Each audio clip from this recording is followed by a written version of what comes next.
Another bad headline burning through the night. Everybody carrying invisible fights. Eyes locked down on another glowing screen, trying to hold together fractured dreams. People losing hope in the noise and fear, but a real voice cuts when somebody is near. One conversation can break the weight, pull somebody back before it's too late. Raise your voice, let it out. We survive when we talk this out. Devil's advocate, showing us the way. Getting hyped for a better day. Hands together through the fire and rain. We are not alone in the pain. Devil's advocate, showing us the way. Getting hyped for a better day. Turn the darkness into something bright. Keep each other standing.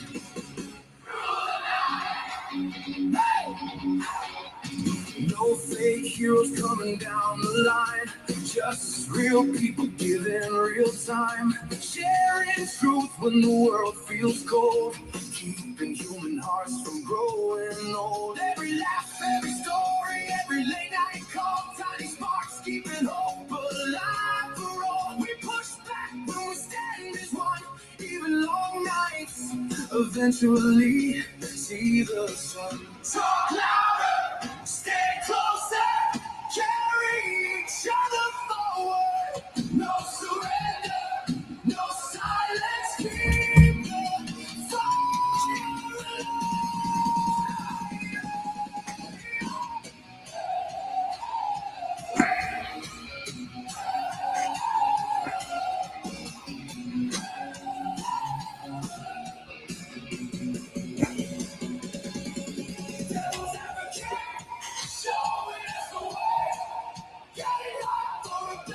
Yo, Laughing Man, what is up, my brother? What is up? How you doing? I love it. Here first. I love it, my brother. All right, guys.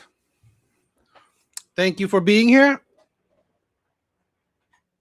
I just came back from my daughter's 8th grade graduation, so she's going to be entering high school. Oof. Man, I feel old. All right, let's get started. So tonight, it's going to be a chill stream. Just reacting to some clips and just, shooting the shit, right? We're just reacting some shit stuff. Nothing crazy in particular. If you want to join, if you want to react with me, I don't want to get rid of you. I love you, my brother. I love you. All right? I do. You're amazing. How you doing? I hope you're doing well. But yeah, ain't gonna be doing much today. Just reacting to some videos. Thank you. Let's get started.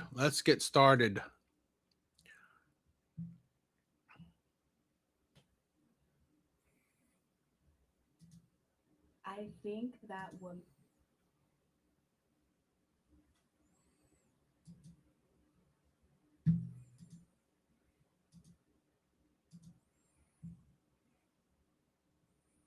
All right. Oh, like I said, right? If you want to react to some videos with me, link is in the chat. If you want to react to videos with me. I'm just checking out some videos.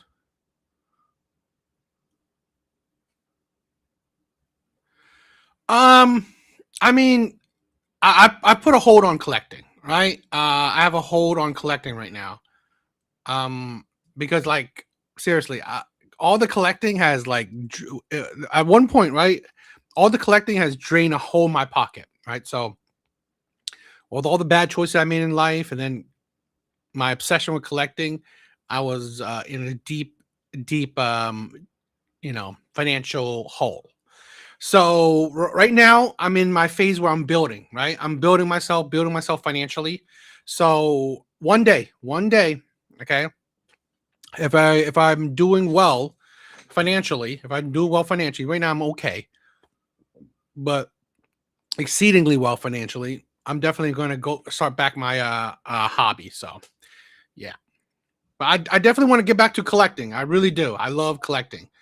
It's just that it's pricey, and I have a lot of obligations. I need to save my money, and I need to build. Right. I want to be a success story, some sort. Right. My own success story. All right, so I'm going to be reacting to a few whatever podcast clips. I always like checking them out. Men undergo a lot of oppression all throughout history, and I believe that society's catered towards men. And I believe that if a man is unsuccessful in today's society, which a lot of men are, then like how do you expect me to be successful when society is geared to cater towards men? Women have to accomplish not just that, but Huh? I kind of like both, right? I like historical things in the sense of in the geeky realm, right? I like historical things in the geeky realm, right? I don't collect antiques, right? But like there, some of these are, these are historical, right? So I kind of like I like collecting historical geeky items. also ideology. Well, so Here's my thing. I don't really agree that society's built for men. It's society is built for, in my opinion, for women, because we cater to women. We protect, we guard women, we provide for women. Society is also built for the winners, right? Society is built for the winners, not the average, not the mediocre, not the losers. Society is built for the winners, and society is built for women, right? We cater to women, we protect women. You know, we we don't push women hard, right? We don't try to push women hard. If women didn't stop it, right? If women didn't step in, women would still be in the household, right? They wouldn't. Yo, self-made. What is up, my brother? What is up? Yeah. Um, when women wouldn't be suffering as much as they did, or as much as they are, okay, if they didn't enter the workforce, if they didn't think they're strong and independent. one thing you said there was that society caters towards men. Yes. What are the ways in which society caters towards men? It was built by men. Well, so even if granting that society was built by men, how would it My opinion changed on a particular topic. Hopefully, you got to do it later. I'm definitely down. I'm definitely down. I'm definitely down for a conversation, right? If you want to have a conversation, yeah. Tell me what topic your opinion has changed on. Thank you guys for being here. Thank you guys for being here. Don't forget to click the like button. Towards men, like you would agree that you could conceive a world that could be built by the opposite sex, by men, that could cater to women. Logically, that's possible. That is possible. Right. So I'm not really asking who built the society. I'm asking because your claim was society caters to men. How does it cater to men? I believe we all know the answer to that question. We can see how women are underpaid. They have a lot more. Women aren't underpaid. Okay, women aren't underpaid. One, it is illegal today to underpay someone that's doing the exact same job, putting the exact same hours, right? Has the exact same skill sets. It is illegal. You could sue for that. Two, this is a delusion of women. This is the problem with a lot of feminists, right? This is the problem with a lot of feminists. They don't critically think, right? They read headlines and just take it as face value. Okay. This has been debunked countless times. One, women pick different professions. It is a reality, a fact of life that an engineer gets paid more than a teacher. But guess what? Guess which profession women go for? Teacher. Guess what profession men predominantly go for? Engineer. I believe 80% are men in engineer. I believe 9% are teachers, right? Or are female teachers. It's just that's just how it is. Why do you click the like button on my video, DA? Did I click the like button on your video? I don't know. I didn't even know I did.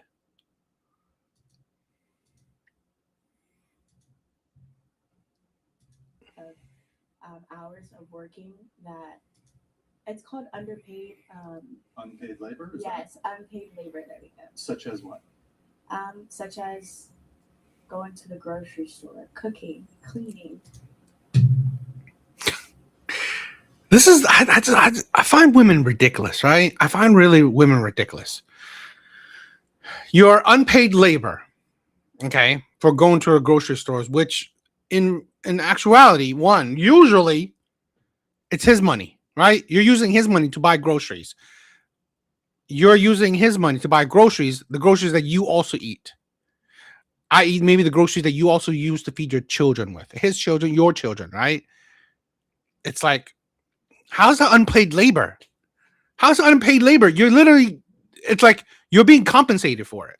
The food that you're eating, right? That is the compensation. That is because here's the thing, right? If I go, I don't know, Uber Eats or what is it? TaskRabbit or whatever, right? Any one of those services where you pay someone to get your groceries, they don't eat your food, right? They're not going to eat your food. So you can pay them to go get your groceries. But guess what? They won't eat your food. So at the turn, once you pay them, right, the money to get your groceries, they will in turn have to use that money to buy their own groceries. So which one do you want? He can TaskRabbit for you, right? He can just if this is the thing where if women want, men don't mind. Men will pay for it. Just don't use it, right? If that's what you want, if that's what you're trying to go for, that is the foolishness of a lot of women. So you're talking within the confines of a relationship or marriage. Yes. But so let me ask you, you're 24, right? And you're Yes. single. Your male single counterpart who's 24, he also has to go to the grocery store. Yes, he does. So perhaps we can have a conversation about gender roles in the confines of traditional relationships and marriage, but you would agree that this burden that you claim exists would not apply to, say, single women, which almost all of you here are. I wouldn't say so, only because men do get paid higher wages than women. Okay. It's proven. I swear to God, throw your degree. I've said this before about women, right? Not all women. There are plenty of intelligent women out there. But I think a lot of new generational women throw away your degree. Throw it away. Rip it up, throw it away. Because your degree obviously didn't work. Your degree didn't add to your intelligence. Zyrax, what is up, my brother? I'm sorry. What is up, my sister? How you been? All right. No, it's all good. It's all good. I'm always down. I'm glad that you're feeling better. All right. I'm glad that you're feeling better. So wage gap? Yes, wage Okay, gap. wage I would gap. also say, Zyrax, I wanted to talk to you, right? What do you think about this? Is my problem, okay? Where I believe that a lot of new generation of women are extremely unintelligent, particularly of the left. I mean, maybe if you want to react to some videos with me, I believe that modern day women, right? Women of modernity, women that are, within the 18 to 30, right? Women are within the age range of 18 to 30. I believe that these women are low IQ women. Okay. I believe the women that gain these degrees became absolutely useless. Because let's see, here's a woman that's saying that men have higher wages. it's because you got the job. It's just women say a lot of stupid shit, and I'm just like, why do women constantly say such asinine things? I don't know exactly what to call, but connections based, I would say. Sorry, what's that? Men have a higher power to privilege, easier access to privilege and power than women do because of the way society is created. Men. Real Rain, what is up, my brother? I think a lot of women that go on whatever are doing performative stupidity. Here's my thing, right? I mean, that could be true, right? That could be true. But why? Right? Why? It is. Okay, look at that, right? It's not true. It isn't true at all. Men. This is the thing, right? Men don't have higher wages, right? It's not men that have higher wages. It's like, let's say hypothetically, it's Google workers have higher wages. It is Amazon work. I don't know. It's Facebook workers have higher wages. And okay, yeah, I want to go back to what Real Rain said. Performative stupidity. Why? It's just like, if it's performative, you're literally going out there to look stupid. It's like, I don't really see. Men do make more than women, and rightfully so. Here's the thing, right?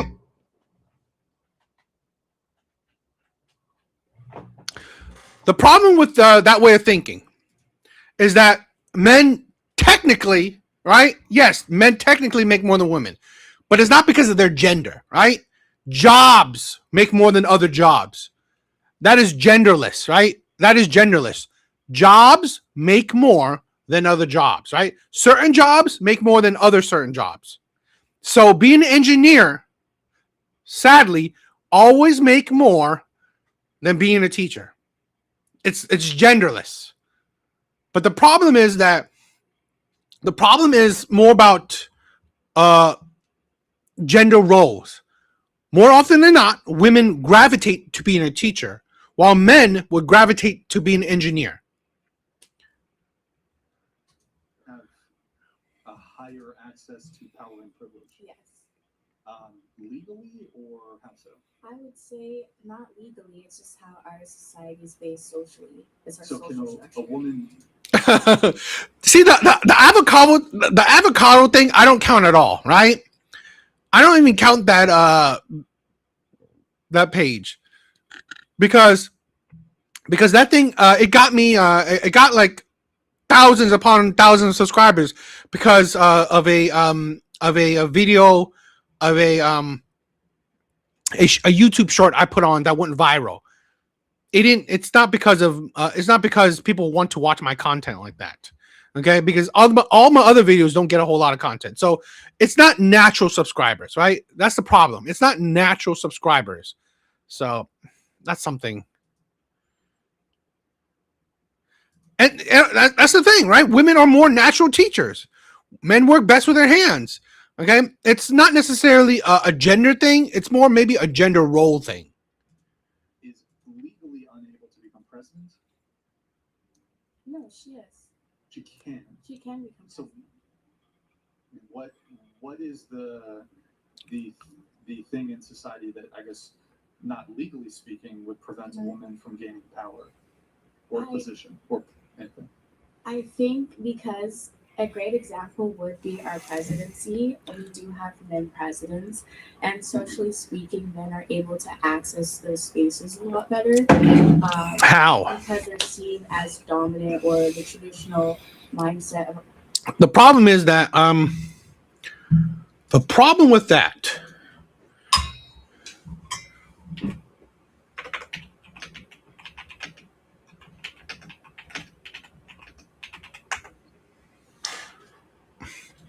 The problem with that is that women are a big part of the voter bloc.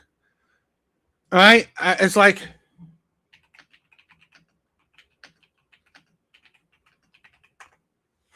that is a problem. I mean, 51.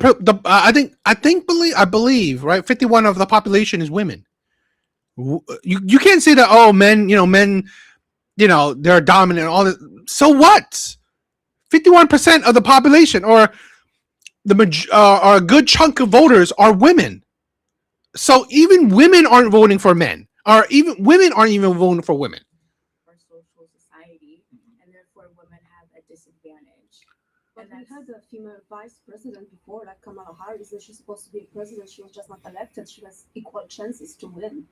So I don't understand that, to be honest. Hillary Clinton almost win, to the point that they printed her face on the Time magazine and sent it to California. So there is no, especially within the power, we women, we have way more power when it comes to business than I men. disagree. I think that's like, I feel like what she was trying to say was from like the social norm aspect. Yes, women have like as much, like, you know, like they can go run for president, like, you know, right now, you know, because like we are in like 2026. But I'm just saying it would be like more strategically harder for women to become president, because it's something that it's not completely like anyone's fault, but it's just something that has not been done before, and we are still in that age where we're kind of like, Not being done before isn't because she's a woman.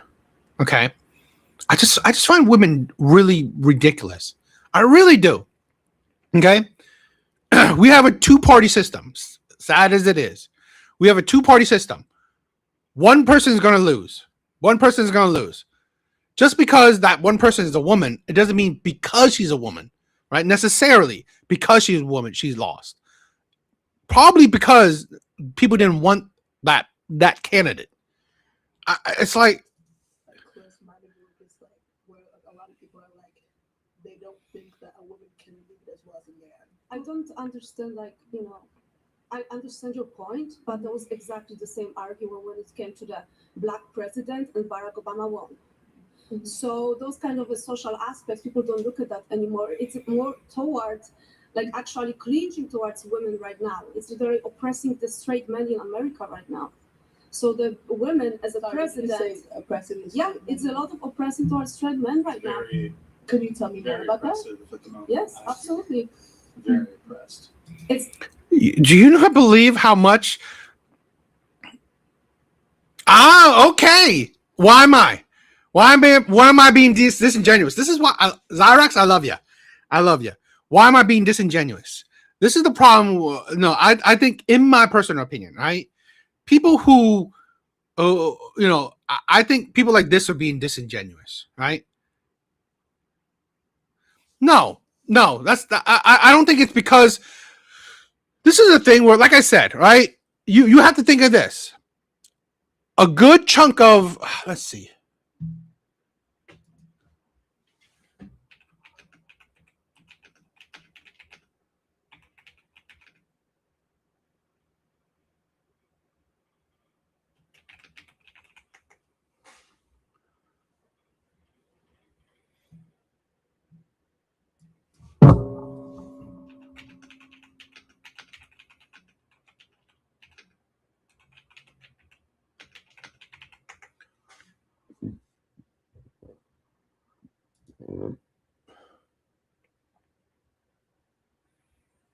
That was stupid.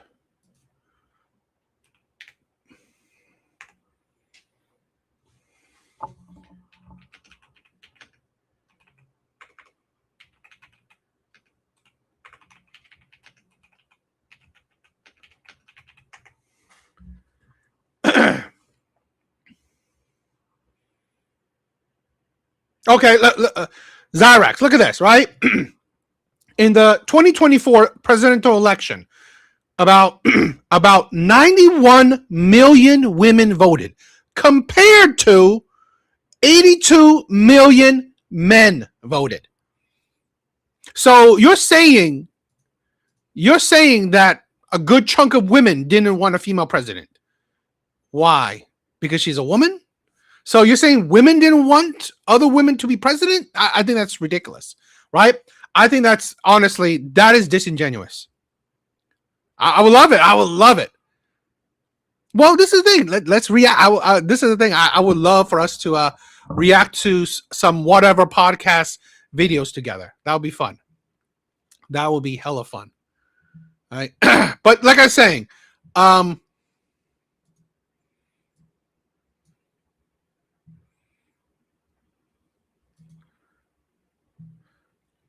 see that then where's your evidence of that, right? You gotta prove you gotta have some backing of it. So you're saying that a good amount of women didn't even want didn't even want a woman to be president. I think that's disingenuous.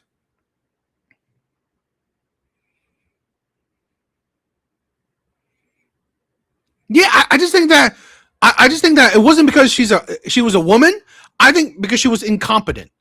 I think that she had no charisma, nothing worth going for her. That was the problem. It wasn't because she was a woman, right? It wasn't because she's a woman. That's why people didn't want her. It was because, in my opinion, she would have been no better, no different than Biden. No different. Right? She would have been a puppet. She would still been a puppet. And she was still done the 4 more years or whatever, how many years of Biden. People didn't care for that. She had no charisma. I mean, like, people didn't really. Give me a minute.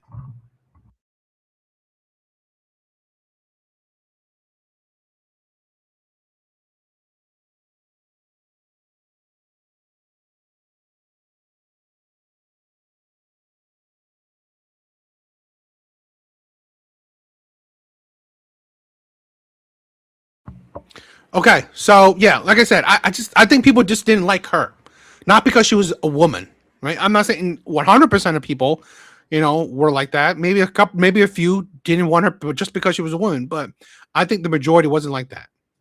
It's women constantly mock them. Women constantly walk over them. Well, wait. I would like to say that I'm raised by a man that was born in the 50s, and they're 10 times manlier back then than they are now. I asked a man to play shelf up. He doesn't know how to use the level. Bro, I swear to God. Somebody's asking my 7-year-old man father to hang my television and not my man. Okay. Can I say? Okay, we can go back to the 1950s. What else was going on? I'm taking my vote. You guys want to go back? Well, hold on. Let me got the vote in 1920, but this idea that, well, men used to go to war and blah blah blah, do all that shit. Men still do all that shit. Men still go to war. They're still male contractors. What you actually see is I think this is disingenuous. I really think it's disingenuous, because this is a thing where we vote for women politicians, right? Congressmen, mayors, governors, police chiefs. We vote for plenty of different women, right? And plenty of powerful positions, right? Many of women have been in powerful positions. I find that disingenuous. Just because people didn't like this particular woman doesn't mean that people didn't want women at all. Okay. Let's say hypothetically, right? I believe if a woman came out that was like 100% like Trump, she probably would have won, right? She probably would have won. I just think that people didn't like that particular person. People didn't like Kamala. Talking like a deflation in like masculinity, we have this effect that you're talking about is actually more pronounced in women. It's called hoflation. So when you're telling me that, oh, okay, men used to be men. Okay, what about the women? What about the women though? Women don't feel feminine anymore. Women don't feel feminine. Women are not feminine. 100% have fallen back from the 50s as well. You want me to be? How am I? We're not allowed to be. Women are definitely allowed to be feminine. That's crazy. That's actually open-ended question, because like women are allowed to be feminine, right? But not all women feel feminine with certain type of men. Okay, but that's great. But guess what? You get to choose the men. It's like, I just find women absolutely ridiculous. Are you strong and independent, or are you not? You get to choose the men you procreate with. You get to choose the men you deal with. No one forces a woman to deal with a man she doesn't want to deal with. Nobody. It's a personal choice that makes you feel feminine, because you cannot lie. And feel feminine, you should already be feminine. Right? It's either you're feminine or you're not. I disagree, DA. You won't be fine. We'll probably be gone. I mean, to be honest, is like, I don't particularly care about a female president or not. I don't particularly think women can lead, in my opinion, right? I don't think women can lead.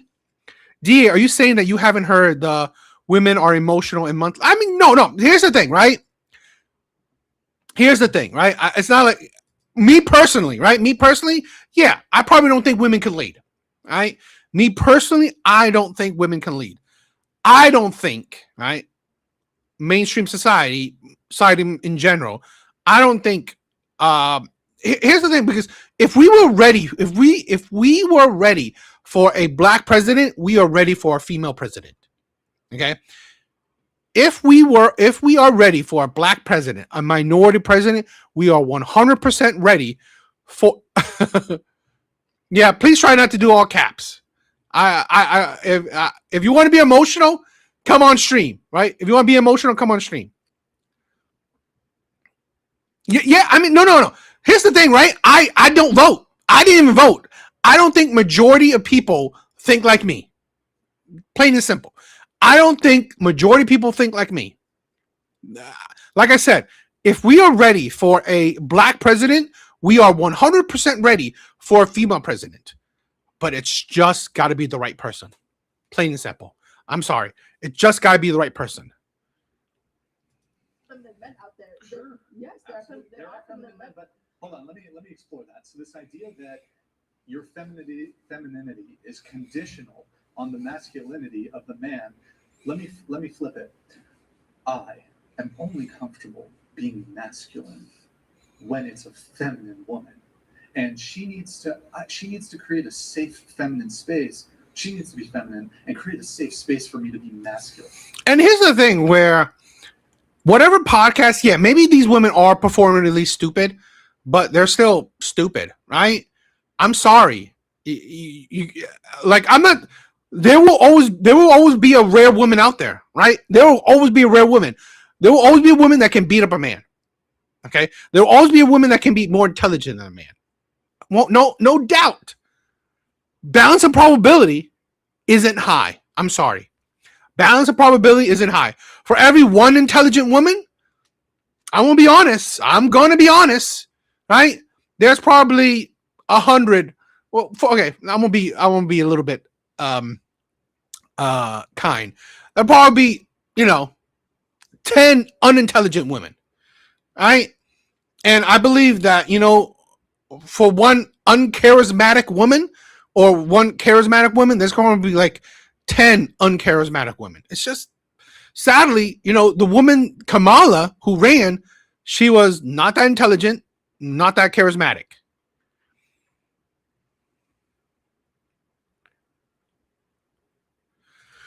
Here's the thing, right? I said this, right? I mean, I respect your opinion, my brother, but I still think Trump was a better choice than Kamala, right? I think Trump was still a better choice than Kamala, because one, I think the deportations were right. He's doing things in China. I think he's making deals. I think Trump exuded more strength than Kamala did. Right? I've said this before. Right? If you guys watch my shit, I've said this countless times before. I don't agree to Trump's foreign policy. Yeah, probably Kamala would have done better in that. But how she would have done better is that she probably would have done nothing. Right? Kamala probably wouldn't have done anything when it comes to foreign policies. She would probably just no. Trump. I never said Trump was intelligent, but Trump is 100% charismatic. Trump is 100% charismatic. I think if you take out the hate for him, he is a charismatic man. He definitely is, right? He's funny. He's charismatic. He knows how to talk. I'm not saying he's intelligent. I never said that, right? But the man knows how to fucking talk, right? He knows how to talk. He knows what to say. Kamala, she can't. Again, I don't agree with that either, right? But here's the thing where, I mean, again, I'm not saying he's smart, but he's 100% more charismatic than than Kamala. I don't agree. I mean, I don't agree with what he's doing, like setting aside money for January 6 people. I don't agree with that. Hell, I mean, I don't disagree. I don't disagree, right? But that's charisma for you, right? That's charisma for you. Do you see how ridiculous that sounds? That Men should just be.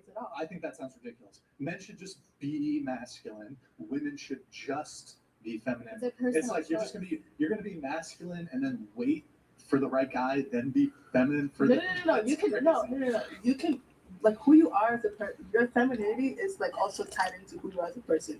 There's people that carry themselves a lot differently because of how like they were raised.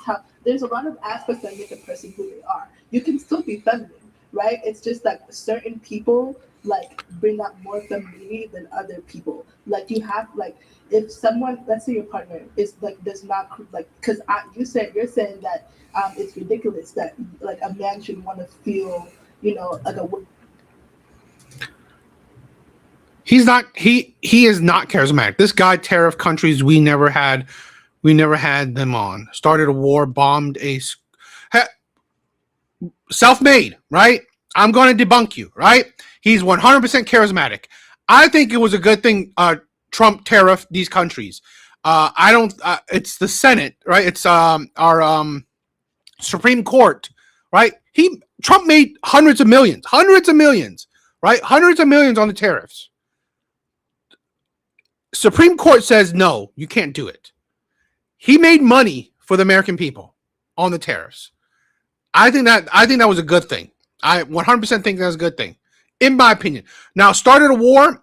Here's the thing: the war with I don't necessarily agree with, but bomb a school full of children, that is inaccurate. Because that was news reported by Israel, or no, that was news reported by Iran, and I don't believe anything. I don't believe anything a country that says death to Americans would say. I don't believe anything but that, right? So I don't believe that he did that. Okay, so yeah, and he's a sexual deviant.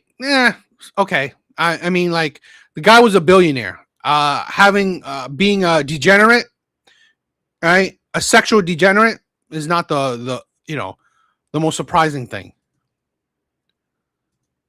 I don't feel like that's ridiculous. No, hold on.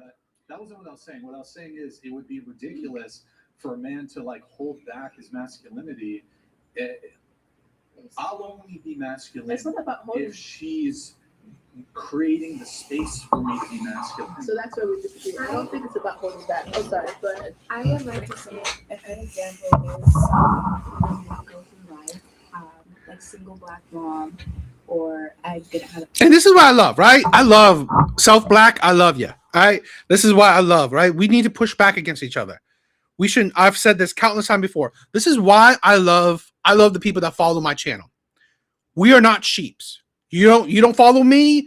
You don't agree with me 100%. I shouldn't agree with you 100%.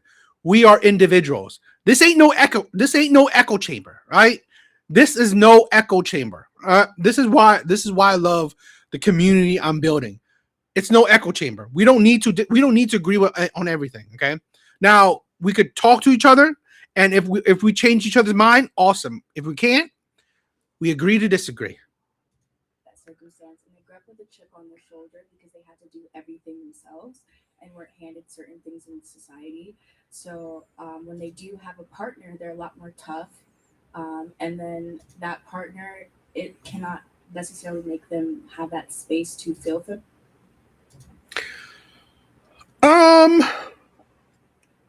Yeah, I don't disagree. I don't disagree that we have, certain masculine or feminine traits. I don't disagree. Women have to be able to say, can I lean on you? Can you support me? And a lot of men are not exactly there, I would say. Because I feel like also masculinity does not really like it's 100%. 100%. Not everybody. They're not going to they're not going to act the same to everybody. That's why everybody's not for everybody. There could be, let's say for her example, right? Like she's talking about the timeless aspect. Like they want like someone to feel, safe, and they don't really have the time to be feminine because they're too busy taking care of their kids or work, whatever. They don't have time to dress up, do makeup, or anything like that. I'm saying in the aspect of like, are you like comfortable? Like I'm a very feminine person. I feel like I'm a very feminine girl. I like to do the makeup. I'm very girly, right? That's also ties into like who I am as a person. It's not about holding yourself back. It's about like, this person makes me feel more comfortable than I am when I'm by myself, right? Like, because I don't have to like kind of like, I don't have to like, they add more to my life than me being by myself. Do you like understand what I'm saying? So it's not about like holding back. It's about like just allowing the person to be like a safe space for you. Yes, exactly. Whatever like, you want. Sure. Well, look, I'm going to redirect it kind of back to the original thing. We did go off track a little bit. Mm-hmm. I was asking you how society caters to men. And so you said women are underpaid, the wage gap, that women have not, they don't occupy as many positions of power as men. You mentioned the presidency. I suspect you might also say, well, women are less likely to be CEOs or, stuff like that. Is there anything else, though, in terms of society catering to men? I would also say historically men were allowed to. I hate, this is the thing. This is my problem, right? This is my problem with people on the left. Stop using history, right? I like, learn about it. Awesome, right? Learn your history. Awesome. So you're not doomed to repeat it. Learn it. Great. Stop being shackled to it. I'm sorry. This is going to be blunt. This is why I'm critical of the left. I'm critical of liberals, progressives. I'm critical of the minority community. Stop being shackled to the past. How is the history affecting you today? I have yet accurately, right, logically had anyone, a minority, anyone, Democrat, Republican, anybody can accurately, right, logically give me an argument of how the past is affecting you today. No one black has truthfully, has rightfully argued, right, logically argued that slavery, Jim Crow affected you today, right? It's affecting you today. No woman has accurately, logically debated that, the oppression of women. How did that, like those years ago, affected you today? It's just, you're just being shackled to the past because you're a fucking victim. That is it. Own a lot more things and have access to institutions, and that creates generational wealth. So the people that are running things are usually typically men or are capable of that wealth right now. Well, I mean, the thing is that most of these men who had resources and power, etc., most of them were typically heterosexual, so they were dating women. So they shared in their wealth, and I suspect you would say privilege, with their spouse, partner, or whatever. And then they would have female children. They would have female offspring. So this idea, like this, your argument might make sense if it was like, okay, there's just a bunch of gay dudes, and they were just adopting like male children, and they were hoarding wealth and power for males. But like males pass on their wealth. I feel like that's the problem though, because what happens when the male who's providing for their wife or children, something happens to them, right, and they can't like what if something happens to them, right, and like the girl, because she's never really been in a situation where she needs to let's say work or whatever.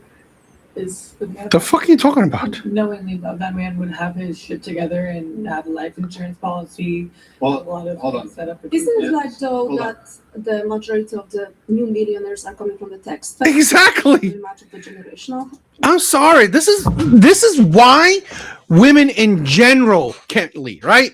That is why women in general can't lead. They're not logical, right? To be honest, they're not. It's like they say a whole lot of stupid shit. And this is the problem. I think Kamala was like that.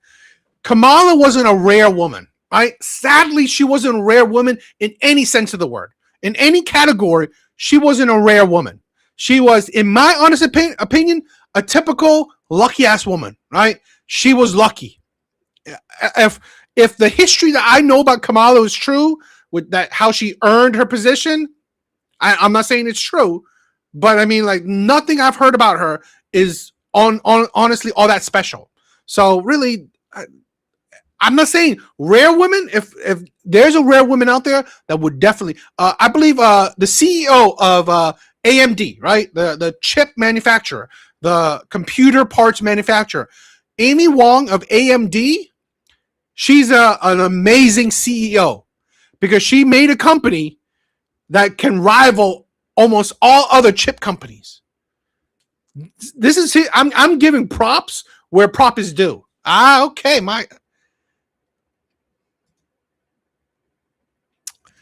what is up, my sister? Hey, DA, how are you? I'm good. How are you? I'm all right. I'm hanging in there. What, were you sick? Yes. Oh, hopefully your family didn't caught it. Yeah.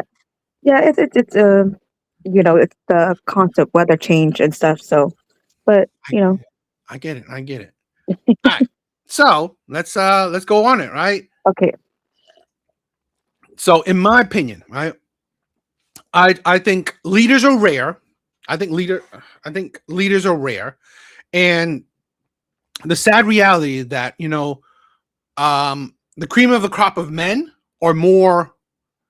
Or there's a more population of cream of the crop of men compared to the cream of crop of women, right? I can say this. There's a study out there that can semi-prove this, where there's a curve, there's like a kind of like a chart where there are more stupid men, right? There's a lot of stupid men out there, but because of that, there's also a lot of super intelligent men, and men make up both sides of this argument. There's not many men that are like average, right? While women, there's not a lot of smart women, but there's not a lot of stupid women. Women are more average. So that more explains to you that there are very few exceptional women, right? But there's more women that are more base, more average. And I believe leadership, it takes rare people, right? You have to be rare in something, intelligent, charismatic, whatever. So this is why my opinion, balance of probability. I'm not saying there could never be a women leader.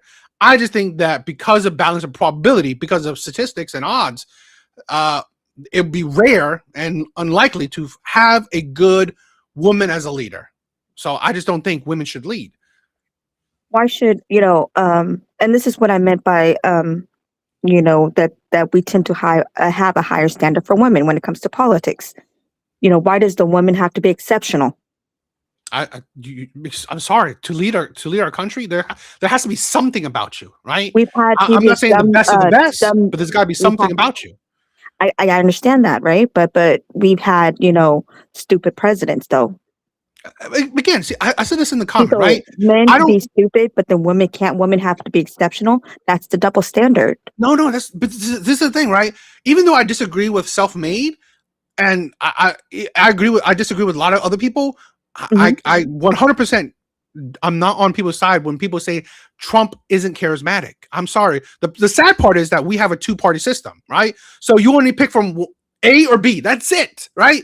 It's not like you're picking from like quite a few people. So sadly, you pick A or B, Kamala or Trump. And sadly, Trump is 1,000 times more charismatic than Kamala was. I'm not saying he was more intelligent than her. I mean, he's probably just as smart as her, right? So, or whatever. No. But it's charismatic, right? You have to have something better. You have to have something about you. And in my opinion, this is why Kamala wasn't even able to run when she was running against Biden, Trump, and all these things, because she got no votes. She's not a charismatic person. Intelligence. Okay, so I wouldn't think she's all intelligent, but still, she has nothing special about her. So you could be stupid, but as long as you're charismatic, you're good. You have to be something for you. You got to have something. So it's either stupid or charismatic, or or intelligent and boring or dull. Well, to be honest, I don't know anyone who said that, who believed Kamala was intelligent. Kamala's she's a lawyer. Okay, you think lawyers are automatically intelligent? I know plenty. I've seen plenty of people who have lawyer degrees that are pretty stupid. A degree doesn't necessarily make you intelligent, even if it's a lawyer, right? I mean, you may not even, because you got to think, right? You may not have the common sense. You may not be intellectual. It doesn't necessarily make you that intelligent, okay? And again, she didn't run based on her intelligence. She wasn't running on how smart she is compared to Donald Trump, okay? She didn't run on stuff like that. She wasn't running where she's outsmarting Trump. Well, they both ran on policies, but if we're gonna judge a person by their character, their, like their personality trait, I'm just saying, if we're gonna grade them based on intelligence, yeah, Kamala is 10 times more intelligent than Donald Trump. First of all, wait, I want to talk about that. But Donald here's my thing: what speaking proper, sentences. He can't even pronounce certain words. I've seen some of Kamala's interviews. She didn't produce intelligence, right? She stumbled on her words. She didn't know what she was talking about. I've seen a few of her interviews, right? So and if Donald Trump, you want to compare that to, come on, you're going to compare that to Donald Trump. Come on. No, but this is the thing, right? You just said that you said something he did wrong that makes him look stupid. I don't disagree. But if the other person does it, well, the same energy applies, right? So again, I'm not saying she's more stupid than Trump. I'm saying that, to be honest, she really wasn't running on how intelligent she was. And we could talk about policies, right? Because I would want to know. But I want to say this, right?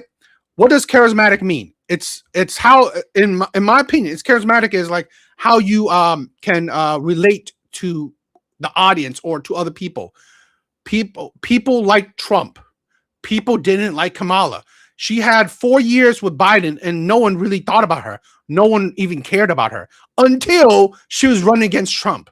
No one was even talking about her during the 4 years of Biden. So she gained no popularity at all, only until she was running against Trump. So she has no charismatic. Hell, I see JD Vance more in front of the public. I see people more, even if they hate JD Vance, they talk more about him during the 1 year of Donald Trump's presidency than they even talked about Kamala during 4 years of Biden's presidency. And that's charismatic right there, where you get people's attention. People either like you, hate you, whatever. JD Vance does not have charisma. I didn't say charisma. I'm saying that people are talking about you. People are thinking about you. You're you in the conversation. You don't think people talked about Kamala Harris? They definitely did. But point me something. No, what were they talking about? I'm going to compare. I'm just saying like the standard. How news cover them. I put Kamala and JD Vance in the same group. So whether it's positive, coverage or negative coverage, they talk about them in the same. Well, give me a top, because like I could tell, like one of the things that recently, right, with the they're talking about him with the scams. I mean, he's all up front in the scam stuff. And here's the thing, right? The lucky thing with Trump, because Trump do so many press conferences, you see him so much, right? You see JD Vance a lot because Trump does a lot of media. So you're constantly seeing his cabinet, JD Vance. You've seen all these people constantly on media. That's not necessarily a good thing. He should be doing work, but instead Trump is all about presentation. That's the thing. Just because Trump is all about presentation does not make him a good president. I think you're conflating things I'm saying. I never said he's good or bad, right? I'm saying what matters. You say that he's in the media a lot, and that's yeah, and I'm saying that's presentation. That's him putting himself out there. But that's what gets you out there. I'm telling you, right? Let's say this, right? If you were running from president, right? No one knows your name. Your presentation is zero, right? While let's say I'm running along with you. I'm on every single news channel. You see me every day on every social media, on all these things. Please tell me, who do you think, just based on that alone, who do you think people would vote for? No, I'm not denying that Trump doesn't have charisma or anything like that. That's what I'm saying. I'm not saying I never said he was intelligent. I never said any of that. But I'm saying that you have to think about it, take a step back. I've been critical. If you've ever watched my stuff, I've been critical of Trump, right? But I'm also logical about it. No one cared about Kamala. Huh? No, I said so am I. Like I will Yeah, give Trump credit for for stuff that he deserves credit. Yeah, Trump has and I think it's the celebrity in him that of like course. yeah, he has like that celebrity quality. Well, he was a celebrity, Yeah, you yeah. know. So that's why people like him and stuff. He could draw in a lot of crowds. Yes. Yeah, I think that I'm not saying that being a woman necessarily was the killing factor. It may not helped her with certain groups, but I don't think it was the determining factor of why people didn't vote for her. Again, I gave you a reason why people sadly we have a two-party system. Okay, so I've said this before, like just like I was saying with self-made. If I had a choice between Kamala and Trump, I would still, even after all the crap he's done, I would still pick Trump over Kamala. I think that she would have done nothing. I think she would have been just 4 more years of Biden. And to be honest, I could care less, right? It means nothing for me. So I'm not saying that he's a good president. I'm not saying he's a bad president. I'm just saying that she's a nobody, right? I'm not saying that I could care less if she was the president. It doesn't do anything. So it's not because she's a woman, right? But the Trump hasn't done anything, spectacular. I'm again just like how you were just saying, right? You don't have to be amazing. To be honest, Yeah, one of but the things he's done you is but then you one keep of the, saying that though. You keep saying that Trump. You're I'm making not. it seem like Trump has done something, because he could bring in crowds, because he has charisma and stuff. That's what makes. No, that's for the presidency part, right? That's for the presidency part, right? Okay, I So think. as the president, Yeah, right? yeah. I think I know what you're talking about. I'm sorry. I apologize. Then, in comparison to Kamala, that's what you're Mhm. saying. Yes, Is that yes. okay? Okay, For I got you then. Yeah, The for the stand down. election part, that's what. But let's say as a presidency, because again, I had no basis for for Kamala. I would see that she would have done 4 more years of what Biden did. Made no difference, right? For me, I'm hoping that again, I've said this so many times. I'm 100% a detractor of Trump's foreign policies. I don't like it at all, right? I really don't like it. I wish he focuses more on the US, right? But, right, as much as I hate it, right, us as Americans, we need to 100% hope that our president, whether you hate him, love him, or whatever, will do what's right for Americans. Even Mhm. though, to be honest, right now, it's within just about over a year and a half of his presidency, he's actually done a lot, right? Whether you like it or you don't like it, right? I'm not saying that I like what he's done, but whether you like it or not, he's done actually a lot. He's done quite a lot. He's done, to be honest, he's generated more news than Biden's 4 years of presidency. I'm not saying it's good or bad, right? Again, this is unbiased. I'm not saying it's good or bad, right? But he's done a whole lot more than Biden did during his 4 presidency, or at least generation of news or generation of actions, right? So again, Yeah, I'd rather see something happening while nothing happens at all. yeah, but I don't think that's the correct. I don't think you should judge him. By using like that metric just because he generates, a lot of news. Because, like you said, it could be, yeah, he generated a lot of news, but they could all be, like say 75% of them is bad. So that still doesn't make it, Well, doesn't make him a better president than say Biden. Biden didn't generate any, hardly any news because maybe, yeah, like he wasn't doing, usually when they generate news, it's because of, something negative, right? Well, So go ahead. I want you to look at this, right? So Mhm. this is how I'm thinking about it. Okay, so I've said this before. Where I wanted when Bernie Sanders was running, right? When Bernie Sanders was running, and thank you for being here. I love talking to you, right? Same here. When Bernie Sanders was running, I was a deep Bernie fan, right? I was a deep Bernie Sanders fan because he was going to do something different, right? Free colleges, free healthcare, all that shit, right? Now, in my mind, I don't know if that's going to work or not, right? That could fail spectacularly, right? It could completely destroy our economy. But in my opinion, I'd rather you do something different than don't do anything at all. So let me give you that. I give you that basis. Trump, right? I agree with you. I actually agree with you. No, I get what you're saying. I agree with you. Yes. So that's my thing, right? So let's say Trump's thing, right? His tariffs thing, right? He did something that no other president did. Tariff pretty much the whole world. and that generated hundreds of millions of dollars, if not billions. Okay, but it failed because our Supreme Court put it down, right? Said no to it. My idea is that, you know what? I'd rather a president throw a whole lot of shit at the wall and see what sticks than our president throw nothing at all and just keep the status quo. Because in my opinion, I mean, we're not drastically different in age.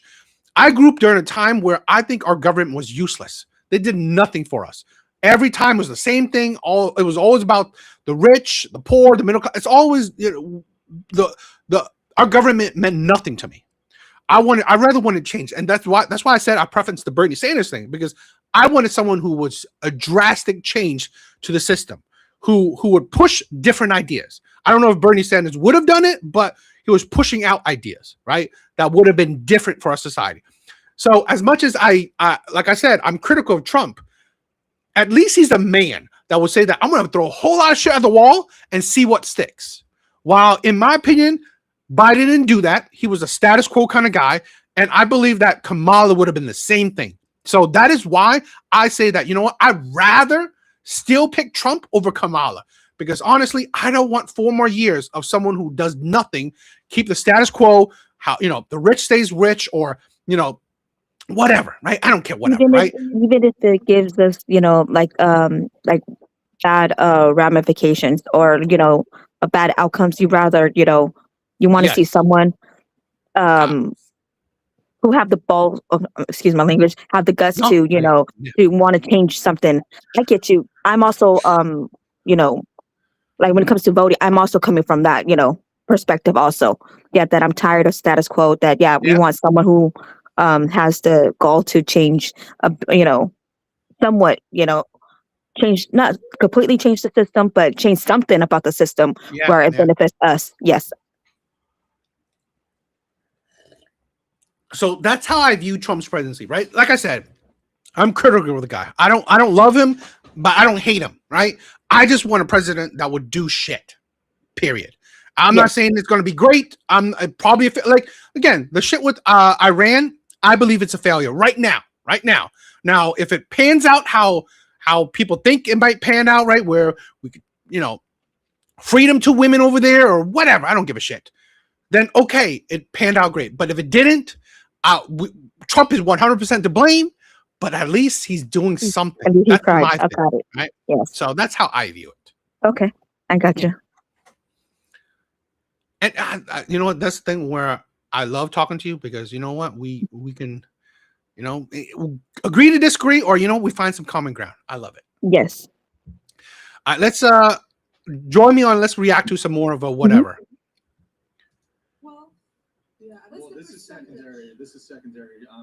So going back to that, you said women didn't have like as equal access or whatever, historically speaking. I mean, women had access, this idea that like women didn't have access to college and women couldn't own property, that's ridiculous. Women could always own property going into the 1800s here in the United States. Women can own property. This is like feminist myth, propaganda bullshit. So perhaps there were, look, I'm not going to dispute that there were some gender disadvantages, but those have disappeared. Like there really aren't modern day, and I mean, we could go back decades. Women have equal rights, unless, is it your position women don't currently have equal rights to men? No, I do believe women do legally have equal rights. Okay. Legally. I do believe that legally you're correct in that sense. Okay. But so you think there's oppression? Socially, right? So this might be controversial. I don't know if you agree with this or disagree with this. I think socially, women have more social right, or they have more power than men. Right? I think socially, women have more power than men. What do you think of that assertion? Women have more power than men Socially, yes. We are equal. We have equal rights, but I think women, socially, women have a higher leg up. I don't know if I've called it right, but I mean, like, you know, women have more than men. What do you think? I agree. Okay. See, this is I love you. Women are oppressed. Are women currently oppressed? I would say in the United States. Yeah, sure, just the U.S. No, actually everywhere. Everywhere women are oppressed, I would say oppression. Everywhere. When I we're would say oppressed. Okay. I would say oppression right now in the United States more has to do with your status. I would say like Stems. your economic status. Socioeconomics. Yeah, I Oppressed. think that however the oppression when people think about oppression, no, that's not happening in the U.S. For instance. Not happening to women. I think it can happen to women individually, it's like social economics. How so? But for instance, I don't know. There, like, in violent situation, for instance, I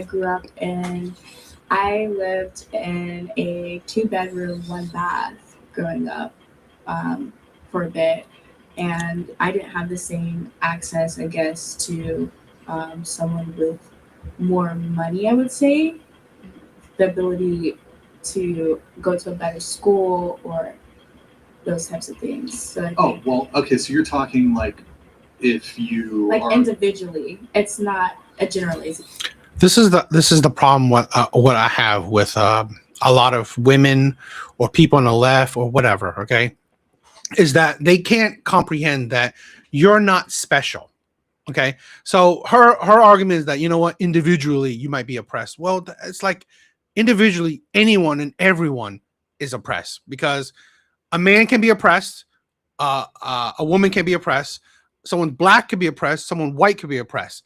That's not how society works, right? On the individual level, it doesn't change, right? That doesn't. It's like I feel this is my problem with how, in my opinion, how I'm critical of minorities, or I'm critical of women or the left and shit like that.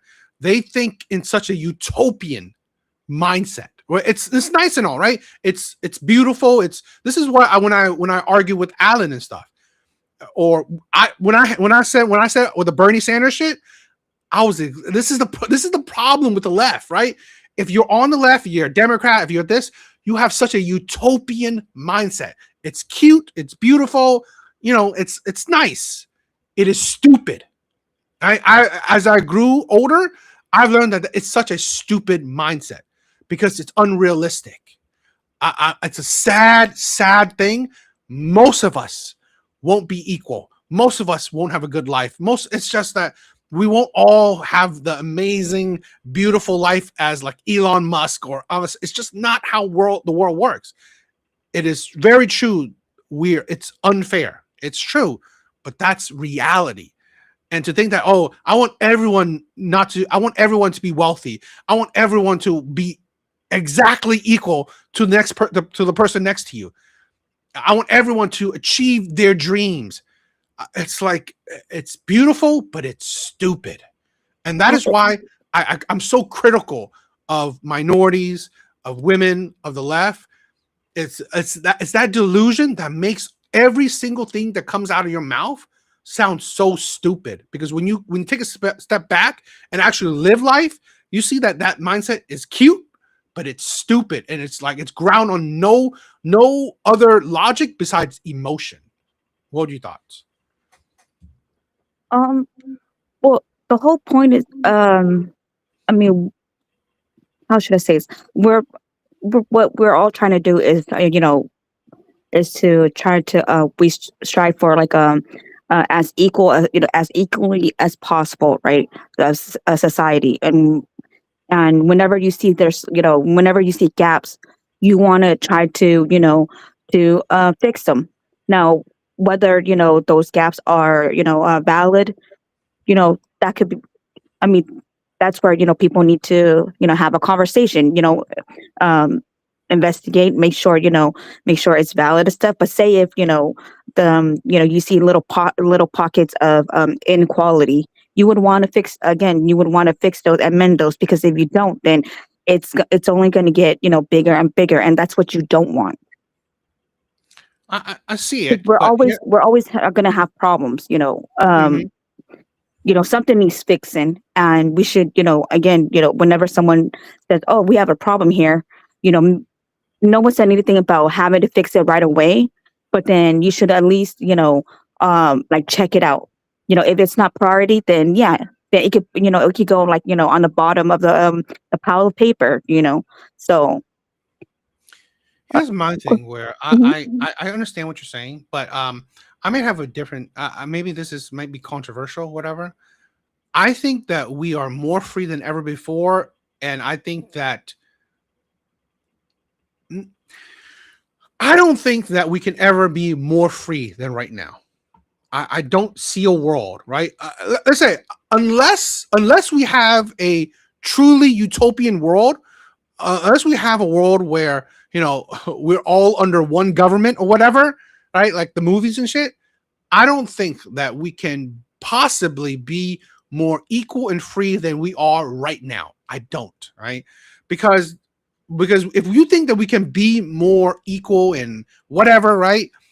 You negate reality, right? Because again, why people say the world's unfair? Because in a world where there's smart people, there will always be stupid people, right? In a world where there is wealthy people, there will always be poor people. It's just it doesn't ever make sense in a world where everyone is rich, everyone is equal, right? Because let's say even the equal part, right? In a world where, and I've seen this before, okay? I recently see this, like an Asian judge, right? An Asian judge, he let off a woman that is Asian. She recklessly killed a whole family driving, right? Reckless driving, killed a whole family. All he did was the judge let her off on probation.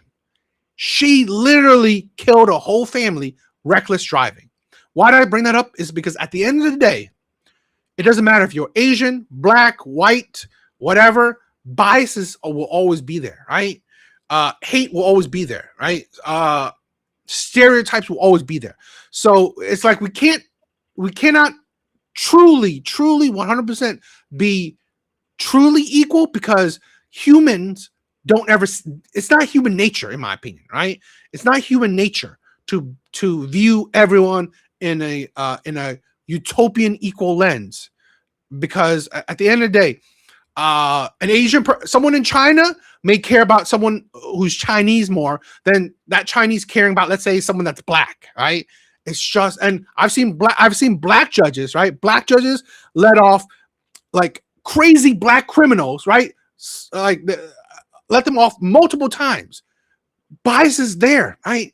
So this is why it's like to have the utopian mindset, we have to get rid of human emotion, human way of thinking. And that's why I say that I don't believe that we can be more free, more whatever utopian than we are today. I just don't believe it. The only way is that we get rid of humans, right? Because we negate the human nature. Do you butcher? Yes, I do. Okay, well, see, if you believe we're tribal by nature, and you say that an Asian judge will, give lesser sentence to one of their own, and and a black judge can do that, then then how come you don't believe in white, in white privilege? I Because don't. that's basically the same thing, a white judge letting off, white or giving white criminals, lesser sentence. How's that how's that so far fetched for you, when you could clearly see that it's the same thing in other communities too? I love it. I love it. So here's the thing, right? Hmm. This is why I love talking to you. I don't believe in white privilege, because I don't believe being white gains you that privilege. I believe it's the bias, right? Like I said, so because if by that notion there's Asian privilege, black privilege, there's privilege of everything. So if everyone have privilege, then there's no such thing as privilege. It's just the status quo. So this is why I say the biases, right? So let's say hypothetically a white judge letting go a white defendant, right? Or a white whatever, right? People would say, if that was like the pure story, people would say, oh, that's white privilege. But if a black judge does the same thing, people won't say that. And that's where it debunks the whole white privilege thing, and more saying that we have biases, right? I've heard so many times where, let's say, a judge usually This is why I brought up the only way to change things is that we get rid of the human emotion, the human way of thinking, because human beings, like I said, they are tribal. So I've seen so many humans or so many people, right? Judges say, "Oh, you know what? He looks just like my son. She looks just like my daughter. She looks just like a neighbor," right? They make it personal, right? So I've seen this. I've seen judges say, "Oh, he's just a child." I mean, like literally. There was a case that a TikTok video I just did where in the UK, three teenage boys, ages around 14, they R-worded a young woman, a young girl. And these young boys are just let out and to be rehabilitated. No jail time, no nothing. They're just let out a couple years for rehabilitation. That is the bias. We have bias against so many things, right? These boys heinously R-worded a little girl. And yet they're let off because they were viewed as children, right? And I said this before. Once you do adult shit, you're no longer a child in my eyes, right? So these supposed children are not children in my eyes. Yet, in someone else's eyes, they still view these as children, right? The bias of it. And that is human nature, right? This is why I say there's no such thing as privilege. It's just human nature. It is logical for a white judge to view a white defendant. You know, if let's say that white judge has kids, he has a wife, he has daughters or son, to have some bias to this white individual. Like let's say a 16-year-old boy, 17-year-old boy did a heinous crime, right? He would have some bias like, oh my God, he looks just like my son, right? So I want to be lenient on him. It's not white privilege, right? But we would deem it as white privilege. It's just a disgusting bias that it's part of human nature. This is why I don't believe in white privilege, right? No, I don't think that's why it's considered privilege. It's considered privilege. It's because I think who was it that said it last time we spoke that it's the majority.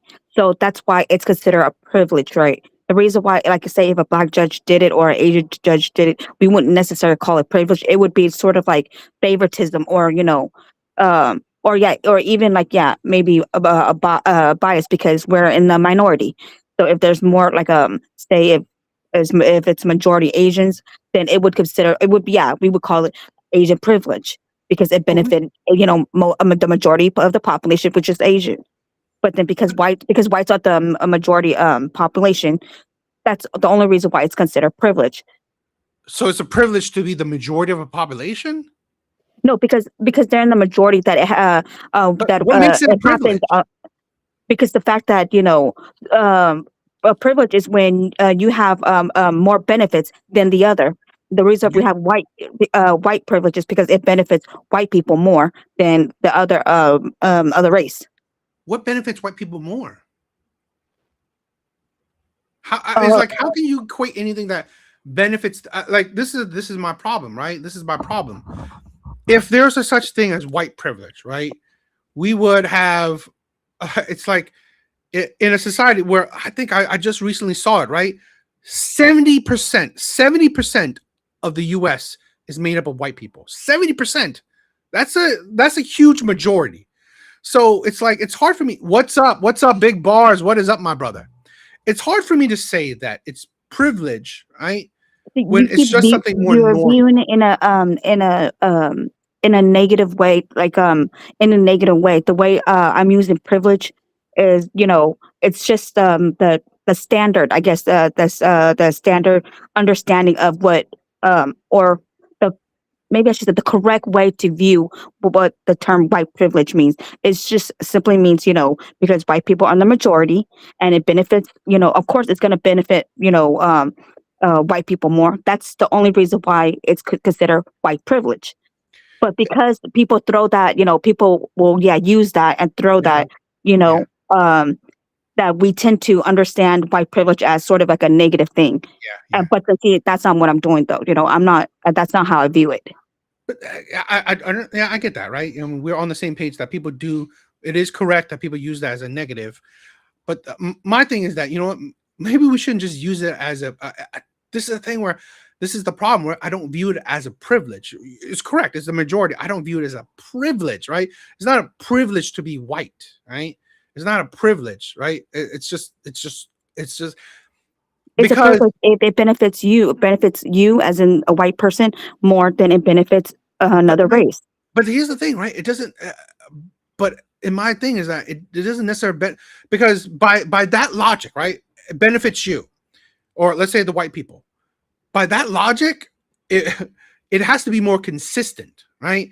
So let's because again, this is why I say it's bias, not privilege, because if you by that argument, right, we would have very little white criminals. We would have very little white criminals. We don't have white people would be predominantly, they would have privileges, right? They But it's a do. select. They don't, right? No, Because they make up a no, good portion of. white people and black people, criminals, right? White Mhm. people are sentenced have a lesser sentence than black people. That's white privilege right there. For the Uh, same committee, the same kind of crime, you know, that's what you consider white privilege. Someone like, a two-person, a white guy and a black guy, who gets, caught up with, like, say, the same amount of drugs and stuff. You think they're both going into jail for staying up the same amount of years or whatever? No, like you already know that. well, Now, but now, so- now this is historically, right? As in today's time, no, it's slowly dying because we are becoming more aware of this stuff, right? We are becoming more aware of this stuff, and yes, it is slowing dying off. Now you only see like one-offs, here and there, and sometimes they blow those stories out of proportion, in my opinion. well, okay, here's my thing where I want to take you. I want to think about it in a more logical way. Okay, I think daters are screwed. Now, I agree with you, right? So let's say what you said. Let's say hypothetically, a white person and a black person do exactly the same crime. All right. Yeah, probably the white person will have a lesser sentence. Mhm. But I want you to think about this, right? Remember, 70% of the population. Okay. So if we take hypothetically, right, the few amount of cases that happened to, right, the few cases that might happen, yeah, then it proves that statistics. But when you take, let's say again, like when you compare hypothetically a population of 10 people, right, 10 white people, compared to a population of, let's say, two black people, right, two black people, and then to say that, you know what, that one black person out of two have a higher crime stat, right? They are sentenced to burglary for 20 years, while let's say I don't know, four of those no, let's say three of those white men did same crime, right, and had only 10 years. Three. Okay. So then that would prove that stat that, yeah, white people are on average doing it. But then you also say that, let's say two more white people did burglary charges and they get 10 years, they get 20 years, right? It's just that stats can be skewed, in my opinion, because of the amount of people, right? It's the No, amount of people we also no, use. I understand what you're saying, but that's not what we're talking about. We're not talking about, But how many no, but people committed, per capita, because that's what you're talking about. Yes, I do agree with you there because a lot of times they go, oh, white people commit more crimes and stuff. Well, yeah, because they're the majority of the population. But if you want to talk about per capita, as in, as in, yeah, per capita, then yes, I think it is, yeah, blacks are the ones that commit more crimes per capita.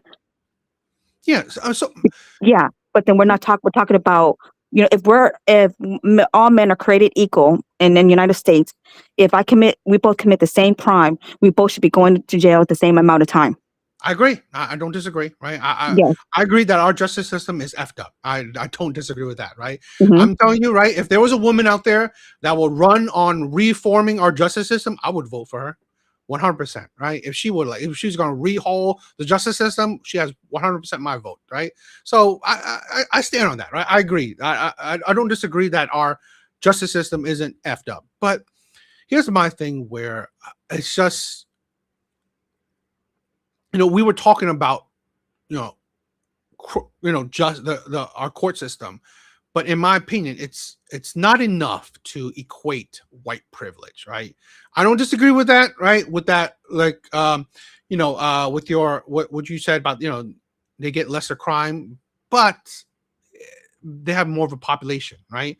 So if you compare, like I said, you compare chunk to another chunk, yeah, maybe you get that. But then if you compare the rest of that chunk, you may see a different view. So No, I see, just this don't is see the no, overall picture. no, The DA, overall you're not picture. understanding. You see, you're mixing the two things, and you're mixing two things. We're not talking about, how many people committed. That's not the argument that we're talking about. We're talking about, if two people commit the same crime, they No, should get the same amount of time. But the thing is that 100%. they don't, But here's the and thing, right? that's where the white privilege comes in. Okay, but this is my problem too, right? Let's say It has hypothetically, nothing to right? do with the No, no, amount of people doing, I don't disagree, right? But okay. this is my problem with it, right? This is my problem with it. When I said to you about the only way to make us free or equal or whatever is that we take out the human mind, right? Because here's the thing where literally, right? We have I already told you a case where of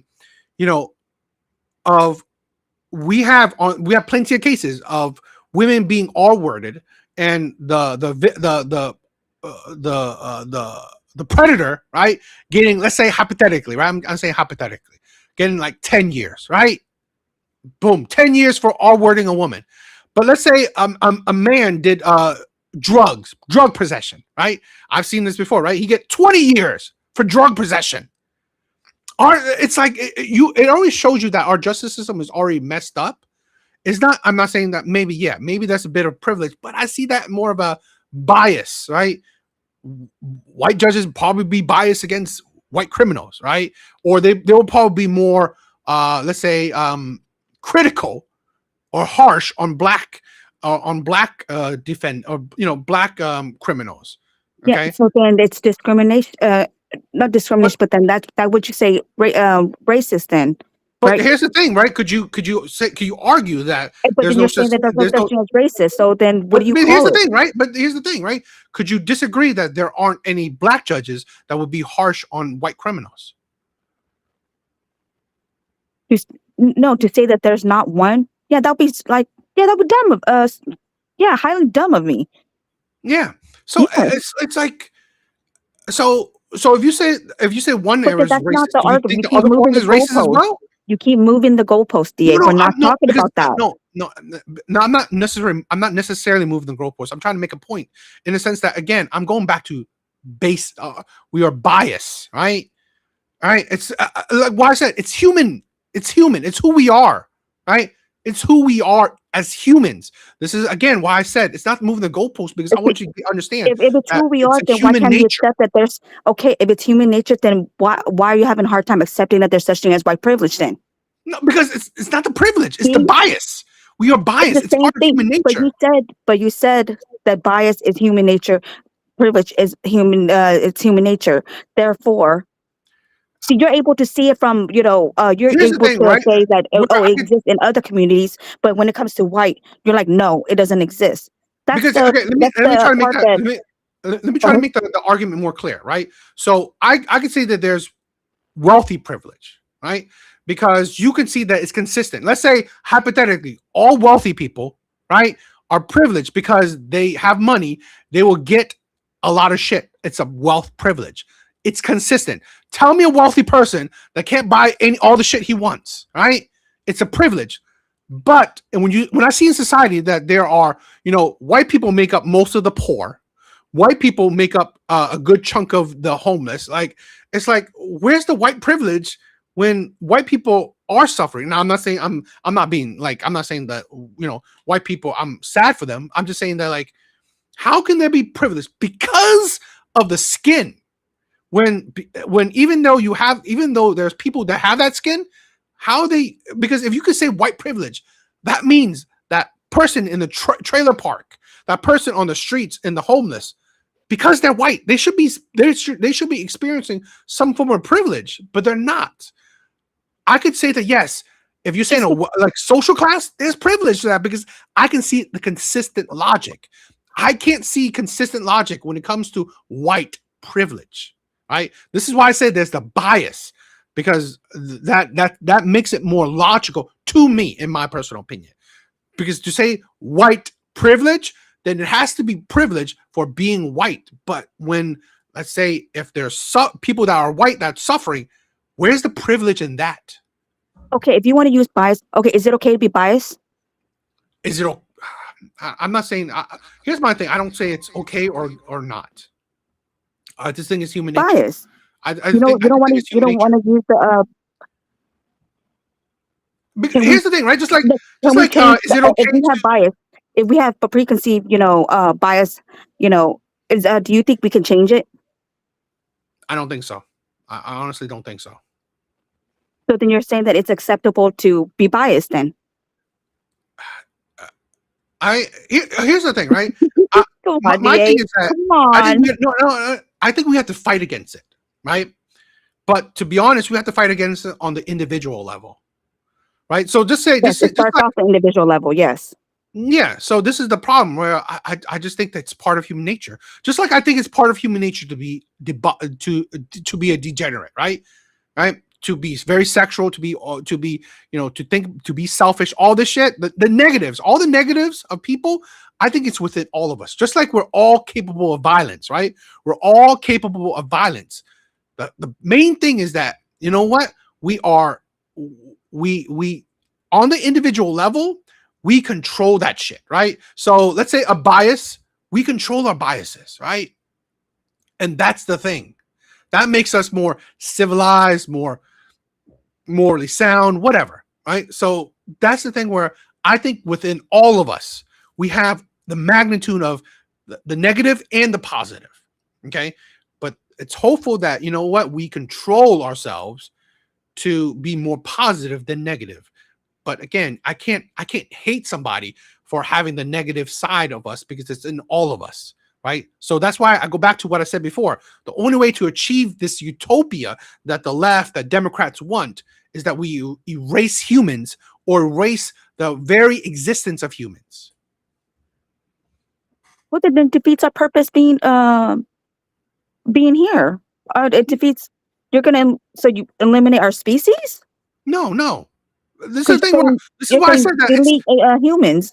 No, this is the thing, right? Humans, I think more of us are good than bad. More of us control our degeneracy. I agree. Yeah. So no, I don't think so, right?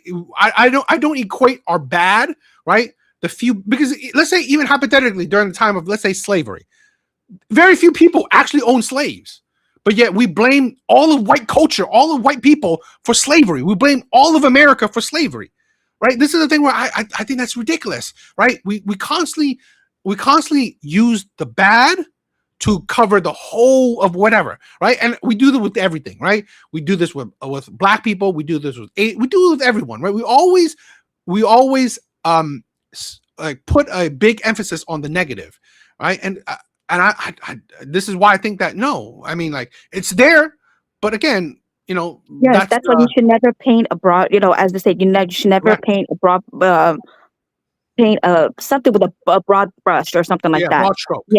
Yeah. So, just because one person did it, that doesn't mean they're all the same.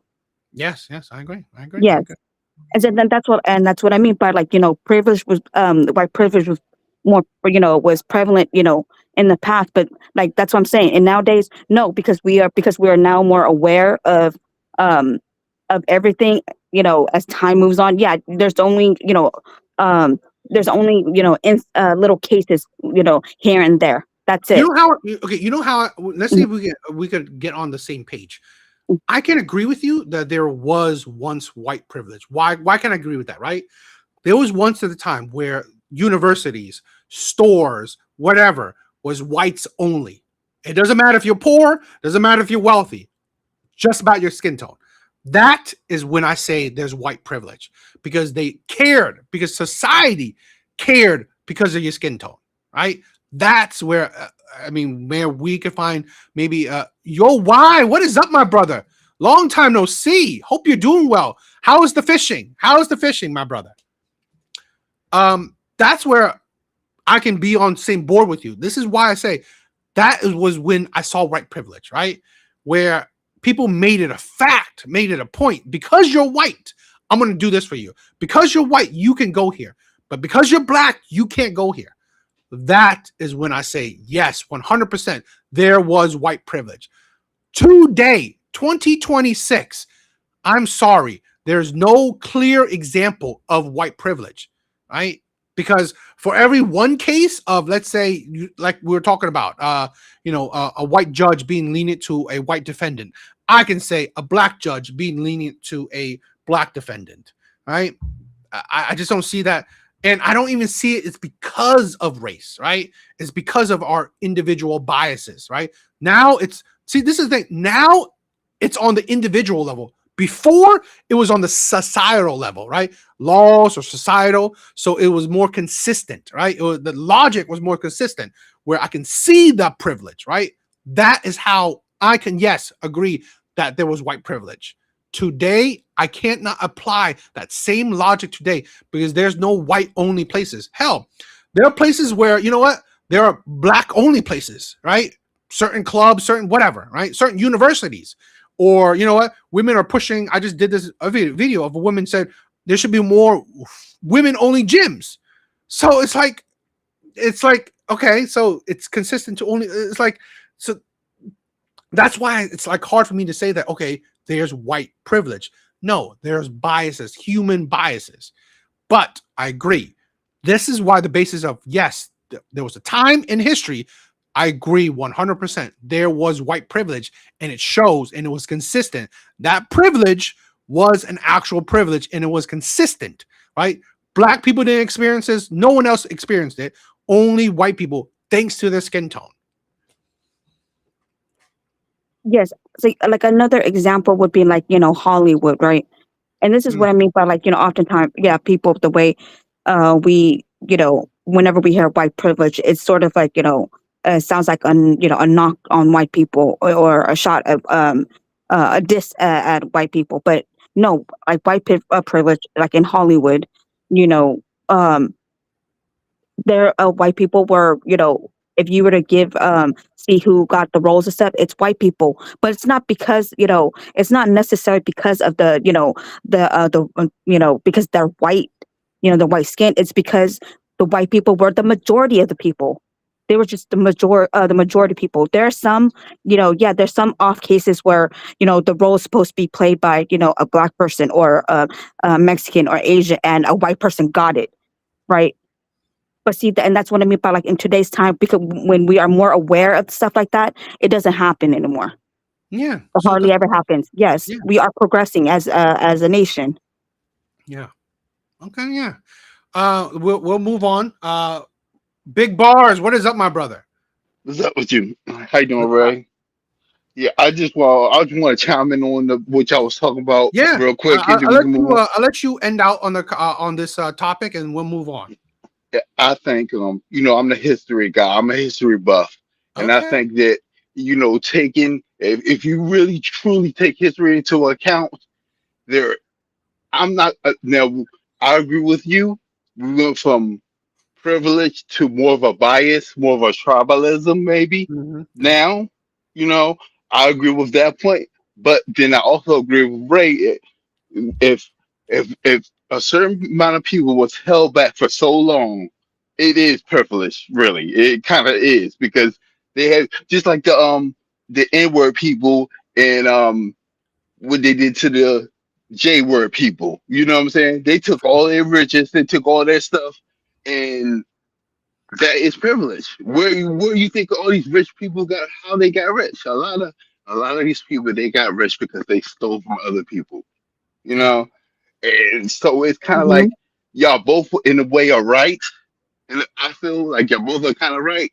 But if you take history into account, people were held back for a long time, so one race could achieve what they achieved.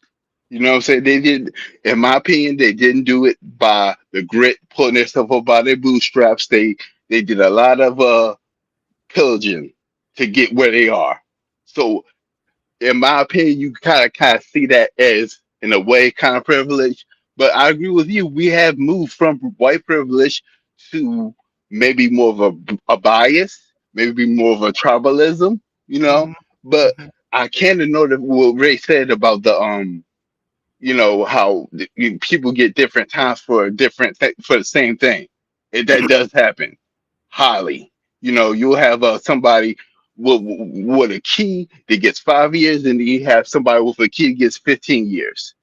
And that is and what you were saying about like a black judge against a black person, they're going to be more likely to fry that black person because they want to keep their job. They want to keep money flowing into their pocket. So they're going to fire that person because they know it's enough people around them that will, tribalism will, get them out. That's just how I felt. I think y'all both right in certain respects, but you gotta hold into account that certain people held a lot of other people back, took their slavery. How many Mhm. things were created by black people that white people took credit for? You just got to be honest about it. I'm Yes. I'm I'm not saying you be mad and you. Well, I agree with you, Da. You don't let it hold you back. You know what I'm Mhm. saying? We're finally to the point where we can excel. So we need to excel. That's how I feel. I agree with you on that point. We don't have the restraints that we used to have, but you still got to kind of count it. It's like an asterisk. Just like Pete Rose and the asterisk with the steroids. It's an asterisk there. You got to put it there. You know what I'm saying? So I Hmm. think y'all both right in a lot of respect. You're both right. That's just how I Okay. feel about it. Okay. Another thing I'll say to D, it's like, there's nothing wrong with acknowledging what happened. Oh And no. and Hmm. oftentimes, people think that by acknowledging what happened, that, um that like acknowledging that it happened, it's gonna, means that you have to do something about it. Not necessarily, Okay. not necessarily. So, Okay. and when you get people that refuses to acknowledge, what happened, the other people are going to see it as okay. That means that, like, why are you fighting against facts? I guess you could sort of say. Okay. I mean, no. Here's my thing, right? I'm gonna try to end this particular topic with this, and then we'll try to finish this video and then move on to another video. Okay. Um, I've said this countless times before. Okay, I give mad respect to the black community because thanks to them, Civil Rights Act, they allowed other minorities to live the life Mm-hmm. they live in America. I respect the hell of black ancestors. Um, I think 100% we should learn history. 100%. My problem, and has always been the problem, is that do not be shackled to history. In today, 2026, we still have people blaming racism, blaming the white man, blaming white supremacy, blaming white privilege about why you can't save, budget, invest, get a job, work hard, work smart, don't stop spending your money. I mean, there's stats, there's statistics that when a black person gets a paycheck, it's spent in 24 hours. While, like, let's say a white person gets a check, it takes a whole week for that check to be spent, right? And it's spent not even like it's spent on like bills, savings, all that shit, right? So it's like because today so many people, no, I'm not saying, I say this, particularly people online, people in real life are drastically different than people online, right? People online are so fixated on victimhood. It is such a detriment. It's tiring, right? I agree, learn history. I disagree using history to say why in 2026 you can't achieve is the most stupidest thing ever to me. I So, agree. all right, let's finish this video and let's check something else out. Yeah, but this wouldn't have to do with women, because obviously, if you had a brother or men could also be in that same exact situation. The question really is about women. How are women oppressed? I believe women are oppressed in their daily lives. You can go down the street. And you see, this is the mindset, right? This is the problem mindset, right? We're pushing this for women. We're pushing this for Black Americans. You're oppressed. You're oppressed. You're oppressed. It's such a dangerous shit. It's honestly, it's victimhood, and I hate it. I honestly hate constantly thinking you're oppressed. When people think they're oppressed, they won't want to do anything because they are. I can't do shit because I'm oppressed. I can't do shit because of the white man. I can't do shit because of men. It's just the victimhood mindset is an easy, lazy ass excuse. I don't even think it's true because women gotta understand. Like I say, in history, a lot of men did a lot of stuff to protect women and children. First of all, second of all, when feminism did come into power, it was a sick form of affirmative action that happened where women. That's why I think it's so messed up now. It was that form of affirmative action that happened. So women are so far ahead of men that got treated like dogs and got put on all kind of medicine when they was in school, so they couldn't even learn properly. You know, you gotta. I just think we have to. We can't leave stuff out. We gotta hold all this stuff. All this stuff has a weighing in it. I totally agree with you 100% that we're finally have we fought to get to the point where we're kind of on uh I won't say equal, but we can actually kind of pull ourselves up by our bootstraps. We've gotten to that point, but you still gotta account all the stuff because that's why some people in the black community are so thrown off because their genetic bloodlines have been watered down. We have to take into account that. You know what I'm saying? It's like that did happen. You know what I'm saying? That did happen. Like I say all the time, the slave master was in the slave's house more than his own bed. You know what I'm saying? And that did happen. It was a thing. Just right off of the street. Well, so I mean, I would just start off by saying that catcalling is bad, but I don't think that rises to oppression. Like some guy, again, I don't think catcalling is good, but some dickhead guy saying, "Hey, nice tits" or whatever. I don't think that's impolite. That's rude. That's super disrespectful. Don't think that rises to the level of oppression. There's also But really quick, you also mentioned violence.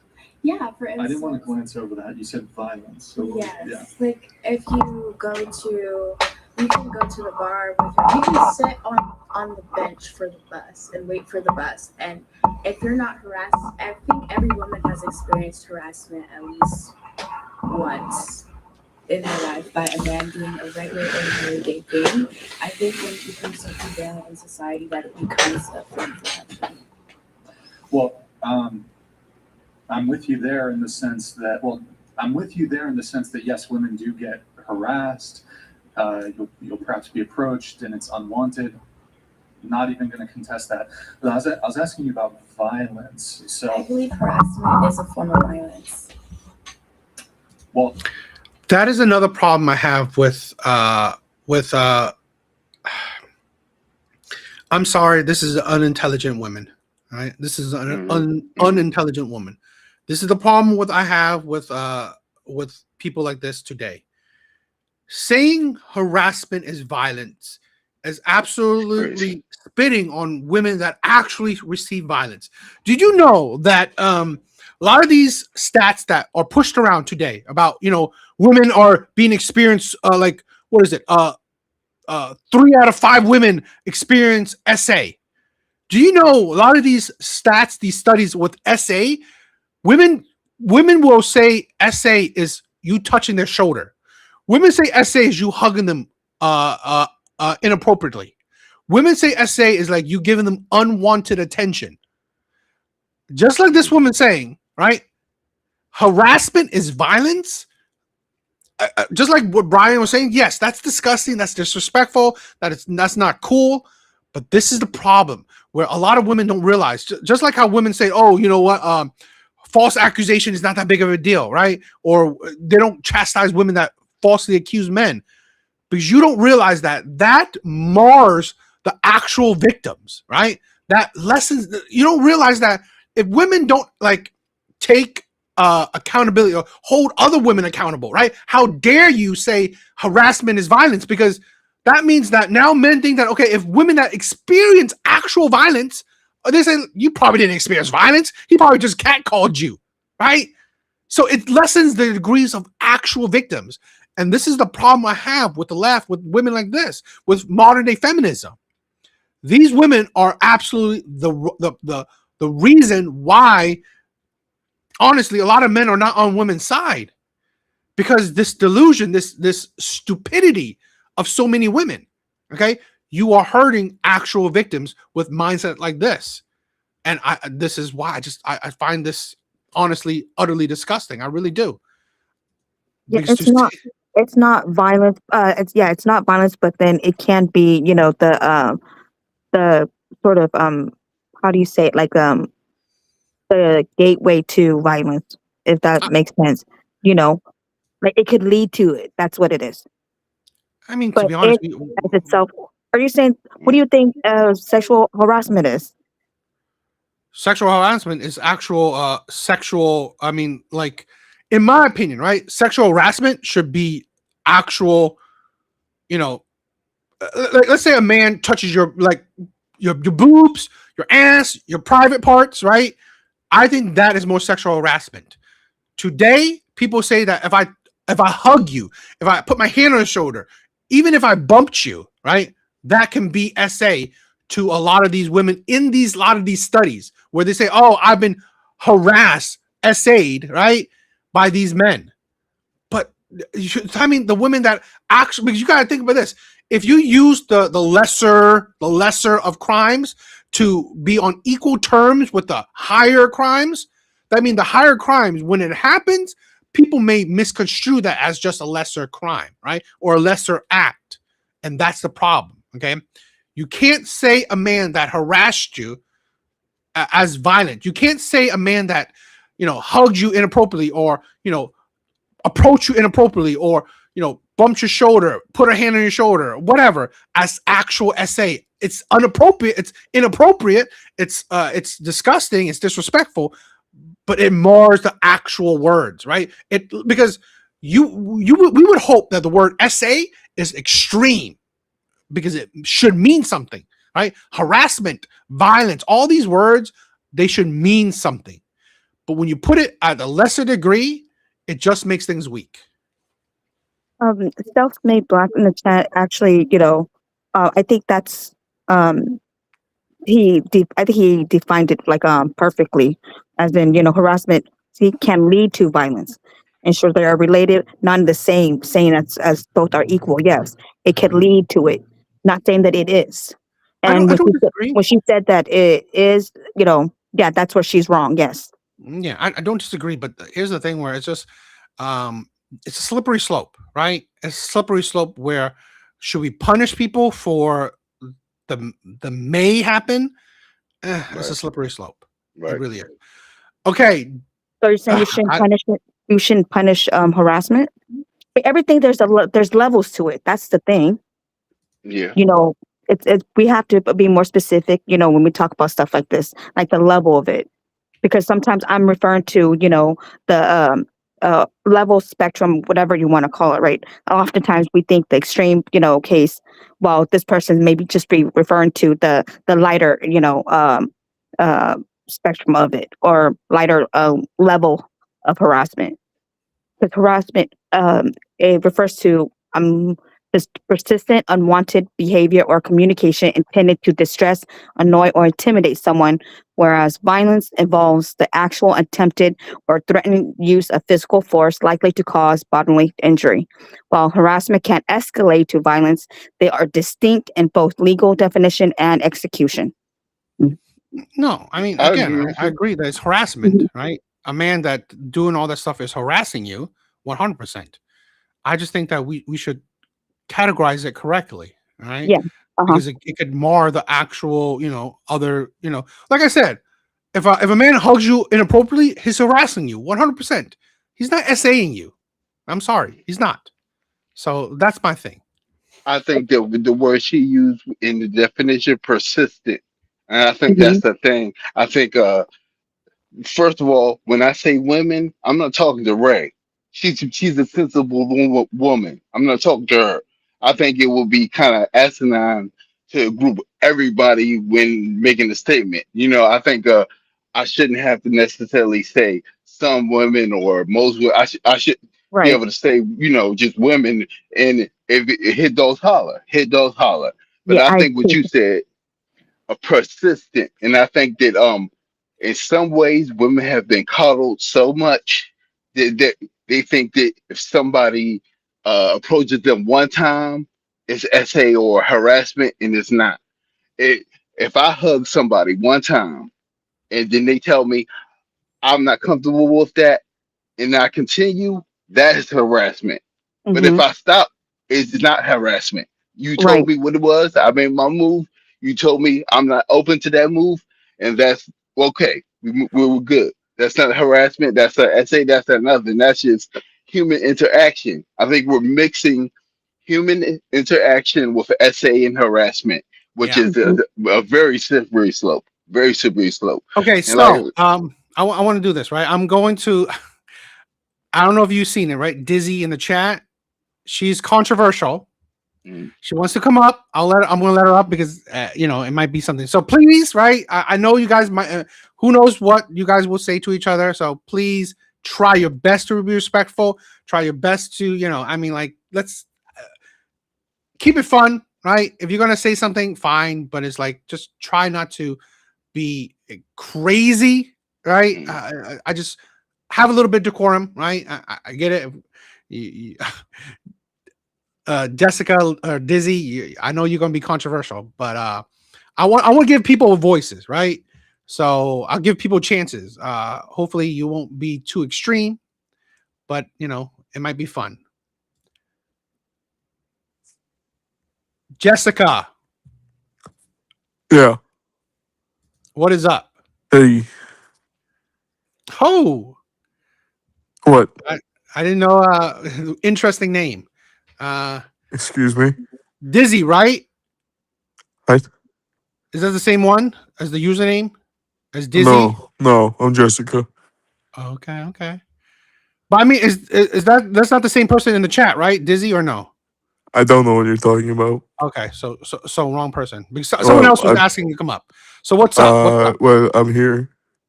Yeah, I mean, did you have any opinions right now? What's your thoughts already?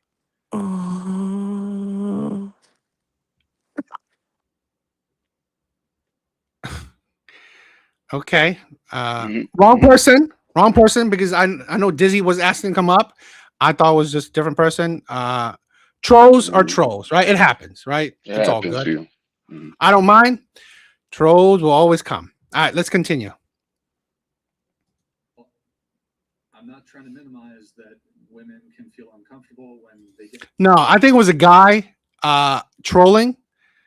So it is what it is. It happens. It's cool, right? It happens. Unwanted attention from men. I think we should be precise in our characterizations of things. When I'm thinking of violence, I'm thinking AJ, what is up, my brother? What is up? Thank you for stopping by, my brother. Hi, AJ. essentially physical assault or battery of some kind. Okay. Yeah, violence. So, again, I'm not saying that that's fine. Like, if men are just harassing you verbally or whatever, but I think that. Yeah, I think he was pretty much going to say the same thing. That let's categorize things correctly. Let's try another video. The words have meanings for a reason. But like Ray said, the persistent, that is the harassment. Persistent. When I told this person, don't touch me, don't hug me like that, and they continue to. That's harassment to me. That's SA harassment or whatever. Really, SA is the great word to me. Mixing them, those two words don't have the They shouldn't even be used in the same breath to me. Actually, really, no, my opinion. So, AJ, any thoughts today? Yeah, just the one video that you showed, the B dub with the braid. She was trying to say that like white people would eat black people or whatever, and she's had this whole narrative that like somehow Europeans are so much more racist than anyone else. And it's like, no, like that everyone around the world has done bad stuff to each other. Like if you look at the research, the Japanese were way worse in World War II than the Germans at that particular time. Like people focus on what happened in Europe, but 10 times worse happened in Asia. You look at like, Nanking, the Philippines, Papua New Guinea, French, and China. The Japanese did way worse. So to act like one group of people is like magically worse than the other is insane. But I think that Andrew Wilson, he had a good video. He shared these studies that actually shows that when you hold men and women to the same standard of SA, men get SA'd way more than women. You look at unwanted touching, unwanted advances. I mean, how many times have you been in a club or a bar and some chick just starts grinding up on a guy, you're rubbing his shoulders, a girl like sits in a random guy's lap. You see like there'll be like a young, I don't know, like a football player like a high school football player, and like one of the moms like, ooh, you're big and strong. You know what I'm saying? Like men, we don't report this, but per that standard, that's SA, right? No. Except no one says anything. Even these teachers that we see every other day who are getting caught essaying their male students, they get a No, yeah. This is almost daily. This happens. Yes. I'm seeing more and more in the news. I disagree with that. And the reason why I disagree is because, for it to be considered SA, it has to be, like someone could, touch you, but it has to be like you have to like it has to be unwanted, Yes. And then oftentimes a strange woman will walk up to a man at a bar and like grind up on him. How are you doing? He doesn't want you. So you think that all men want strange women to touch them? No, I'm not saying all. No. But at the club and stuff, when women, if a woman's dancing with a guy, most likely, like, no, he's gonna be okay, okay with it. No, we're not gonna be okay with it. Here's the thing. I have in my personal life, and this is anecdotal, but I've had to do an actual harassment claim on a woman at work because she wouldn't leave me alone. It got to the point where I had to go to my boss's boss and sit down and do paperwork and everything. I've seen guys where they're, especially guys who have girlfriends, guys who have wives, and they're just sitting there minding their own business, and some chick will come up and touch them. It doesn't matter. You shouldn't even get your victim blaming now, right? You don't say that with women. We have to hold the same standard. There's no real reason why, per these standards, any person who doesn't know that person should be touching them.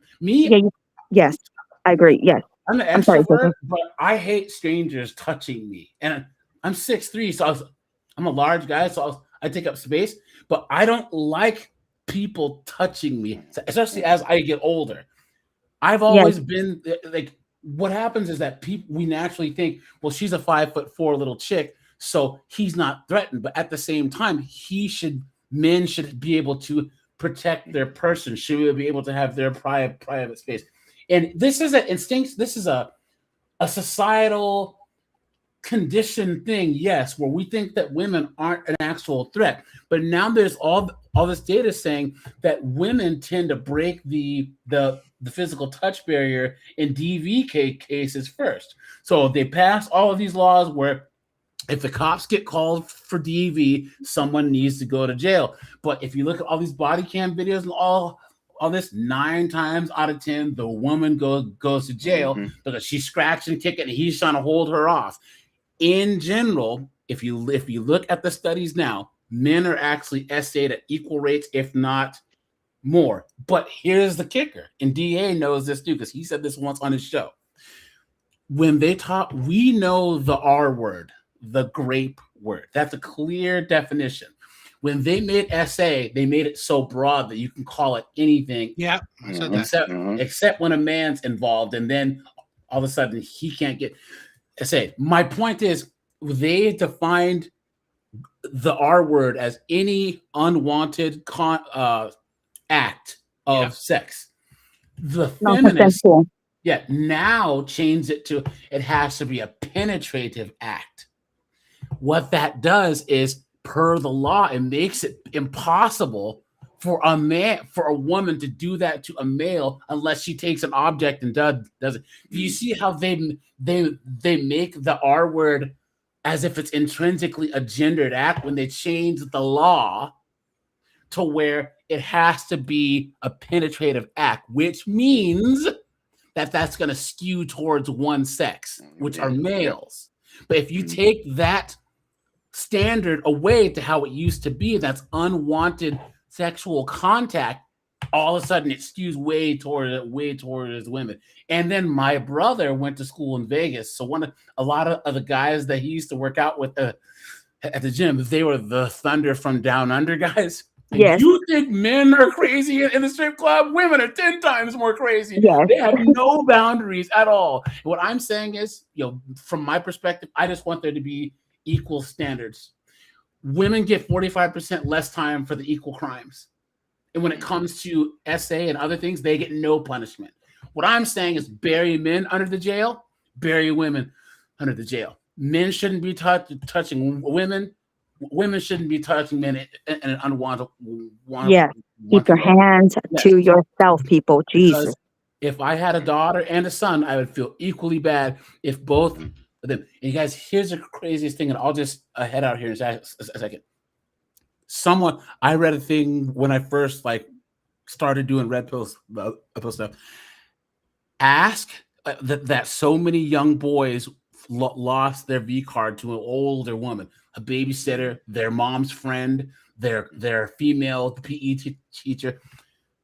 Next time that you're in a setting where you can bring this up, ask your male friends or your dad or your uncles or whatever, ask them who their first was. And a lot of times, I would say almost 50-50, it was a babysitter. It was their mom's friend. It was a woman who was significantly older than them.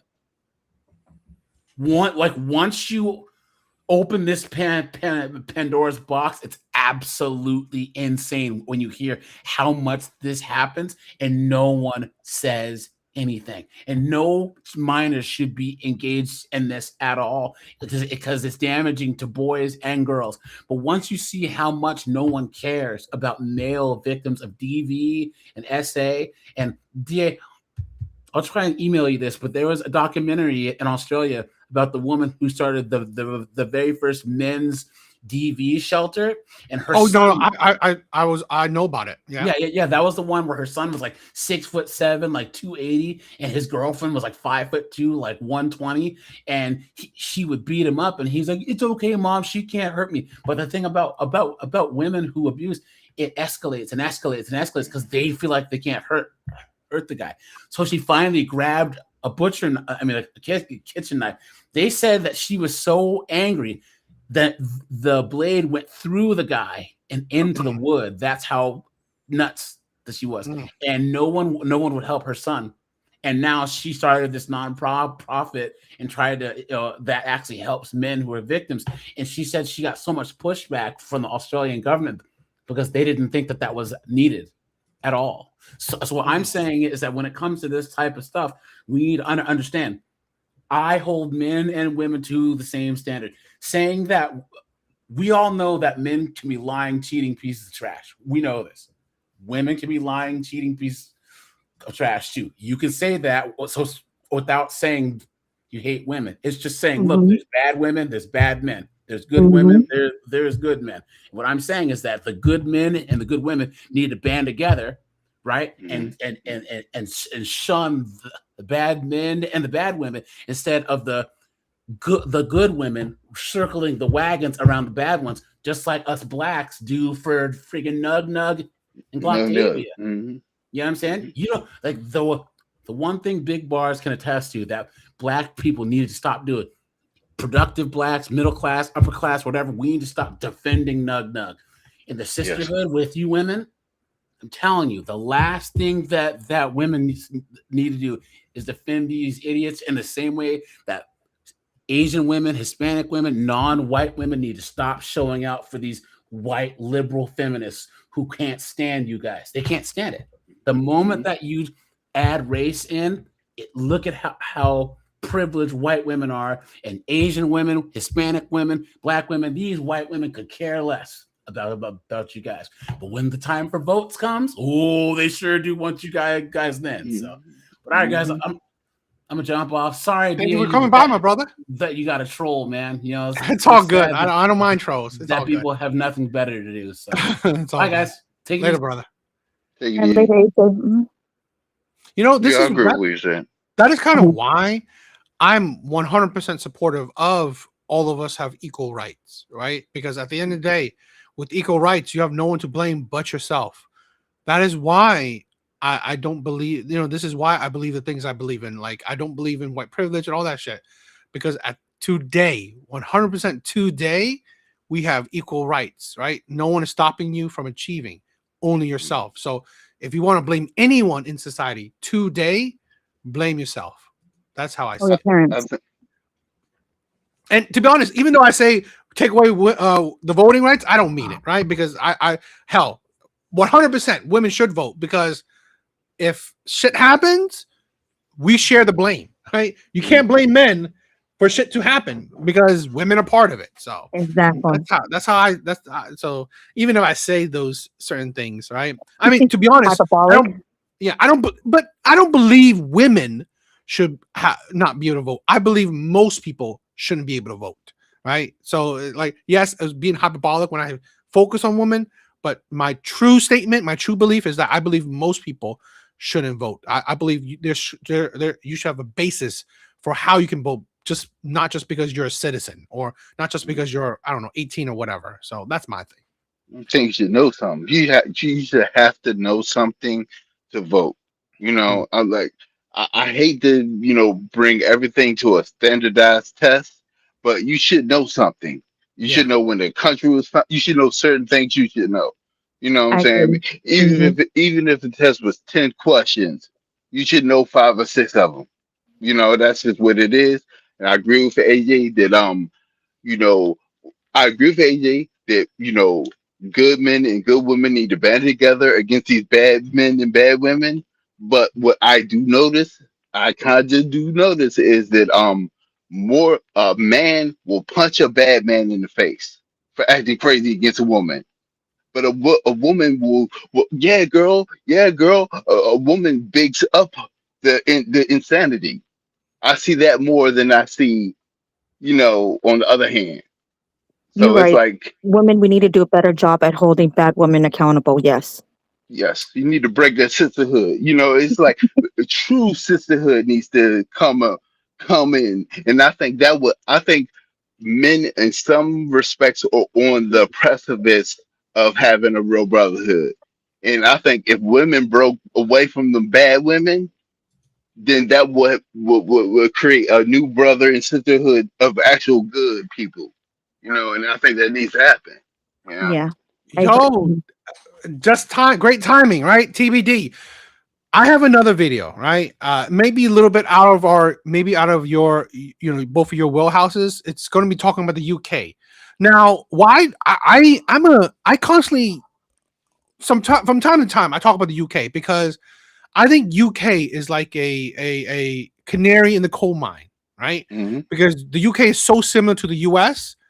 I believe what's happening in the UK could happen into the West. So in America. So this is why sometimes I talk about it, because they're so similar to us, right? Pretty much with everything. So if something happens there, there's a high likelihood that might happen here. So this video, I wanted to check it out and see maybe if you guys have any opinions on it. I probably have some opinions on it, but maybe you guys have it. So let's check this video out.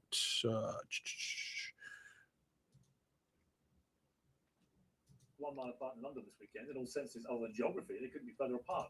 Tommy Robinson's Unite the Kingdom March is, he says, a fight for national identity. The March for Palestine, on the other hand, So this fighting racism on the far right. There's an extreme representation of the growing division in the country, which feels like it's becoming more extreme. The two big winners in last week's regional elections here were populists on the far right and far left. Nigel Farage's reform made historic gains, but so did the Green Party, which doesn't talk much about the environment anymore, but is the loudest voice against what it calls Israeli apartheid and genocide. Several Green candidates were suspended for spreading anti-Semitic conspiracy theories. A victorious reform candidate said Nigerians should be melted down to fill potholes. Both parties, nonetheless, delivered such a crushing blow to the Prime Minister that he might not survive, and both parties will be very well represented at the two competing rallies on Saturday. Previous pro-Palestine rallies have resulted controversially in hundreds of arrests. This time the Prime Minister's focus appears to be on the other side. And you'll see it again on Saturday at a march designed to confront and intimidate this diversity and this diverse country. That is why this Labour government will block far-right agitators from travelling to Britain for that event. Because we will not allow people to come to the UK to threaten our community and spread hate on our streets. Well, Tommy Robinson spent months courting support from many MAGA organisers and influencers, as well as making high-profile trips to Israel. Broadcaster Glenn Beck will be joining the rally, while others, including Colombian racist Valentina Gomez, have been denied entry. You might ask why, on both sides of this apparent battle for the soul of Britain, such a fixation on everywhere other than Britain, from the Brits marching against Israel to the Israel-backing Americans telling us how to be British. And that's always been my suspicion about extremes, whatever side they're on. They say they're fighting for your interest, but they're often fighting somebody else's. Here to debate this is the host of Crucible, Andrew Wilson, Ava Santini, the political editor at Politics Joe, a Green Party activist and Birkbeck University Associate Professor Ashok Kumar, and Ben Habib, leader of Farage's rival Advance UK, and the co-founder of Vice Media and the Proud Boys, Gavin McInnes. All right, well, welcome to you. It's certainly a perfect panel to debate all this. Ava Santini, there are these two marches. I believe fundamentally in free speech. That includes the right to peacefully protest and to peacefully march and protest if you see fit. Do you have an intrinsic problem with the Tommy Robinson Unite for the Kingdom march? I'm going to surprise you and say no. I am actually very pro-protest, and I think that any protest that people would like to hold, I do think should be granted in the United Kingdom. If you want to turn up and make a fool of yourself and spout racist nonsense, then that is your right to do so, because we live in a democratic society and a country that does allow that. I'm actually really interested in something you brought up in your introduction there, Piers, because you talked about the number of arrests that had allegedly happened at a March for Palestine rally. Actually, if you look at the Tommy Robinson rallies over the last couple of years, there have been a whole number of arrests. Just last September, there were 20 officers who were injured because people were throwing... Have a good night, Justin. Thank you for stopping by, my brother. Bottles at them. There was an officer with a broken nose. I mean, can you imagine that? Smashing up a policeman's nose. It doesn't really seem very patriotic to me. But again, if they want to be idiotic and act like that, then fine. And to be clear, on the Palestine march, should anybody have a banner saying, or a chant that says globalize the intifada, for example, what would you feel about that? I'm not a theologian, so it's not something that I can really speak to. I understand that the Jewish community have expressed upset when that phrase is being chanted. I actually think there are much bigger things to worry about on those marches at times. I think there have been a couple of people who have showed some anti-Semitic... I don't think I've ever heard of that, right? Restore? I've never heard of that party. I've heard of the Labour Party. I've heard of the Green Party. It's like, the UK is interesting because they have multiple parties, which is interesting. But yeah, that's interesting. Just for you guys to read. I think to answer that question, it's like, in a way, the UK is trying to skip over A, B, and C and get to D. And you can't do that. That doesn't make sense. You have to address the issues. And they haven't addressed the issues. They want to act like they don't want. That's my big problem with people who think that history doesn't matter. It does. You know what I'm saying? You can't overlook certain things and just jump to the end and say, oh, well, we're not that way no more. You have to kind of take into account the whole of the thing. And I just think they're just so PC. You know? Zyrax, it's all good, PC. Right? Zyrax got to go. It's all good. I love you. Thank you for stopping by. You're beautiful, my sister. I get it. You got things you got to do. So just me and you, we'll react to this. Hopefully it'll be good. And actually, thankfully, the March for Palestine group have kicked those people out and have been very forceful about them not attending. But that phrase, the globalizing... I would say, I think we get really distracted by this phrase. You know, people who go on these marches are not going on these marches because they don't like Jewish people or because they do actually want to see, I don't know, an Islamic regime in the United Kingdom or whatever. Well, that's not really true. They're not It is true in a sense that they are anti-Israel and anti what's going on with Gaza and all that, but they're not really turning out for that reason in the UK. They're turning out because they're saying that the other side is racist. They're saying that Tommy Robinson's protest is a bunch of racists. I mean, you can read article after article of the opposition saying this. So I'm fully 100% behind these rallies. I think that they need to remove. Remove the Muslim element from the UK altogether. That's what I would advocate. What are you talking about? Yes, that's correct. What are you talking about? Remove the Muslim element. Well, It means no more mass migration from Muslim nations to the UK. That's insane. But we have about 5 million Muslims in the UK. What would you do with them? Well, the ones that are there, you can't do very much about, but you can do something about continuing the immigration policies. It's suicidal empathy. What you don't need to do So it. just to be clear, Andrew, you wouldn't let any Muslims into the country? Yeah, well, people have a right. They have an autonomous right to determine who comes into their nation and who doesn't. If the people of the nation don't want a people group to come into their nation, that is their right. Just like it's the right of people in Muslim nations to make those determinations for themselves as well. I just find that whole thing totally ludicrous. I mean, if you knew anything about net migration to the United Kingdom, it doesn't come from quote unquote Muslim countries. There are not Muslim people who are breaking into the country and trying to turn it into, I don't know, some sort of Islamic state. Like it's simply not happening here. And I really worry about the sort of talking points that you are spouting and potentially you are reading. I mean, I live in London. I've always lived in London. This is not a reality. Who's your mayor in London? What's actually incorrect Khan. about? Yeah, Sadiq Khan. And what about it? Let's look at some more of your leaders. We'll come to you. I just want to know what's actually incorrect about me saying if the people of the UK do not want any more migration of Muslim immigrants into their nation. Can you give me a single moral argument for why that's Well, that's simply not true. Well, where have you got that But if idea? they did, Apart from Tommy Robinson. Other than Tommy Robinson, Andrew, honestly, to be honest, other than Tommy Robinson marching around the airways in America saying that, I have not seen any poll in the UK which says the UK people don't want any Muslims coming into the country. Yeah, I understand. It's not That's true. not my question. My question is, if it were the case that the people of the UK no longer wanted Muslim migration into their nation, what is even the moral argument against that? What? I am very concerned about actually Christian evangelicism that's seeping over into the United Kingdom from the United States. And I think that that is actually a source for much of our discontent. I've always lived in London and we don't have a single problem with integration between religions in the country. I've never experienced that in my life. May I finish with this as well? I would just like to stay on Sadiq Khan for one moment then. Now, if there was a huge problem with Sadiq Khan, why on earth would such a huge proportion of Londoners from all creed, all race hate us? Where has London gone? 60% of Londoners weren't born in London. They weren't born in the United Kingdom. I think that's the point Andrew's making. Where is London gone? London has gone to the left. I live in London. I think it's gone. I see one of the most vibrant, dynamic cities in the world. It may be vibrant. Go to Harrods after this and tell me what country you're in. Where? It may be. Hang on. What was that? Nowhere. Harrods. Yes. Well, actually, you've now reminded me to play a clip because you came on my show last week. You then went on Think Glenn Beck and you said this. Piers is an elite. He's never been to Luton. He doesn't understand the working class. You know, he probably doesn't go to any football matches with these people. He's got his own little box. And they don't understand that the Muslim problem is within the working class. They're not in, Cheddington. They're not in the West London. Yeah. They're not in South England. They're all concentrated in Birmingham, in Rotherham, in Luton, and those towns are gone. Just to clear up, I've been to Luton many times. I go to football all the time. I often sit with regular fans. Have you been to a Luton match? Hang on. No one understands a Luton match. I often go. Well, I wouldn't go to a Luton football match because the leader of the Luton football hooligan firm for a long time was a guy called Stephen Yaxley, who's now Tommy Robinson. In fact, he has multiple criminal convictions for running. Why is no one Well, wait a second, Gavin. Wait a second. I'm responding to what you told Glenn Beck. If you ask why I don't go and watch Luton Town, A, I'm an Arsenal fan and we're about to win everything. But secondly, Luton Town had a big hooligan problem caused by Tommy Robinson under his real name, Stephen Yaxley. He was the leader of the hooligan mob. What is the problem with hooliganism? It's mutual combat. It's a sport. It's not mutual combat. It's a bunch of Neanderthals beating each other up and dragging in civilians. But let me finish my point. Not to join Tommy Robinson. Gavin, that's anti-Britain. Gavin, I'm going to come to your... Gavin, you haven't even asked my view yet. My point is I'm responding to what you told Glenn Beck. I go to football all the time. I've been a football fan for 45, 50 years. I regularly stood on the terraces with the working class fans. Let me tell you about hospitality boxes over in America that somehow only people who are not working class watch football from hospitality boxes is bullshit. So I went to a state store with working class people. I consider myself working class. Why did you come back to avoid Tommy?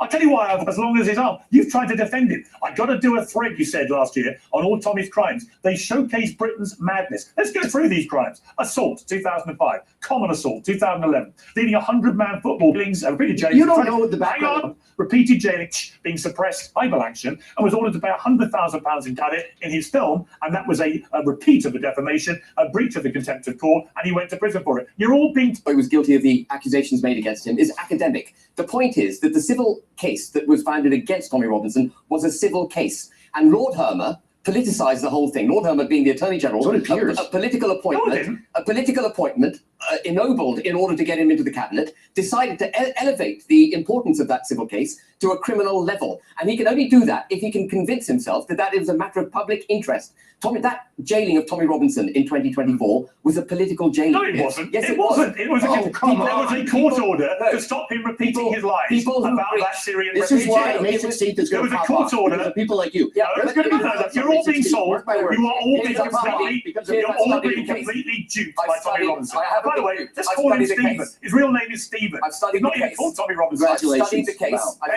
I've studied the case. It's got nothing to do with whether or not that Syrian boy was rightfully or wrongfully accused of what he was doing. What it's got to do with is Tommy Robinson refusing to take his film down, and Hermer, a political appointment, interceding, and instead of the punishment typically for breaching an injunction in a civil action is a... Okay, I can tell you the reason why. He knows that if we do it here in England, and I ask him to repeat his lies about that Syrian boy that you've all swallowed in America, if he repeats them, he goes back to jail. You believed his lies. And fall on you. It's illegal Fall for on him you, to Gavin. talk about that boy. Fall on. No, It's it's not illegal. for him. He lost Your he state, lost the your defamation deep state case. has made it illegal He for him lost to the discuss the defamation case. case. But that was a civil case, Piers. You And did you it don't- for Simon's case. and you How don't are go you to so jail blind? for losing civil Let cases. me bring in Ashok. Look, we're getting slightly sidetracked, but I do think the credibility of Tommy Robinson and the damage that he does in America about... And you see that this is a thing where, my thing is that why I even watch this stuff, but the stuff about the UK is because yes, I think there is an invasion of the Muslim in the UK, right? I definitely see that. Two, I think that because of this stuff, right, we're seeing less freedom of speech in the UK, right? And all these little things is what I want to know about, because I feel like there's a possibility of it happening in the US, right? So this is why I listen to these things. I get it, right? It doesn't affect us right now. The shit that happened in the UK, who cares? But I think there's a potentiality for shit like this seeping over to our country if we let these liberals, these crazy ass Democrats, these progressives, if they take control, this is the path it will lead us to. Yeah, I agree with that statement.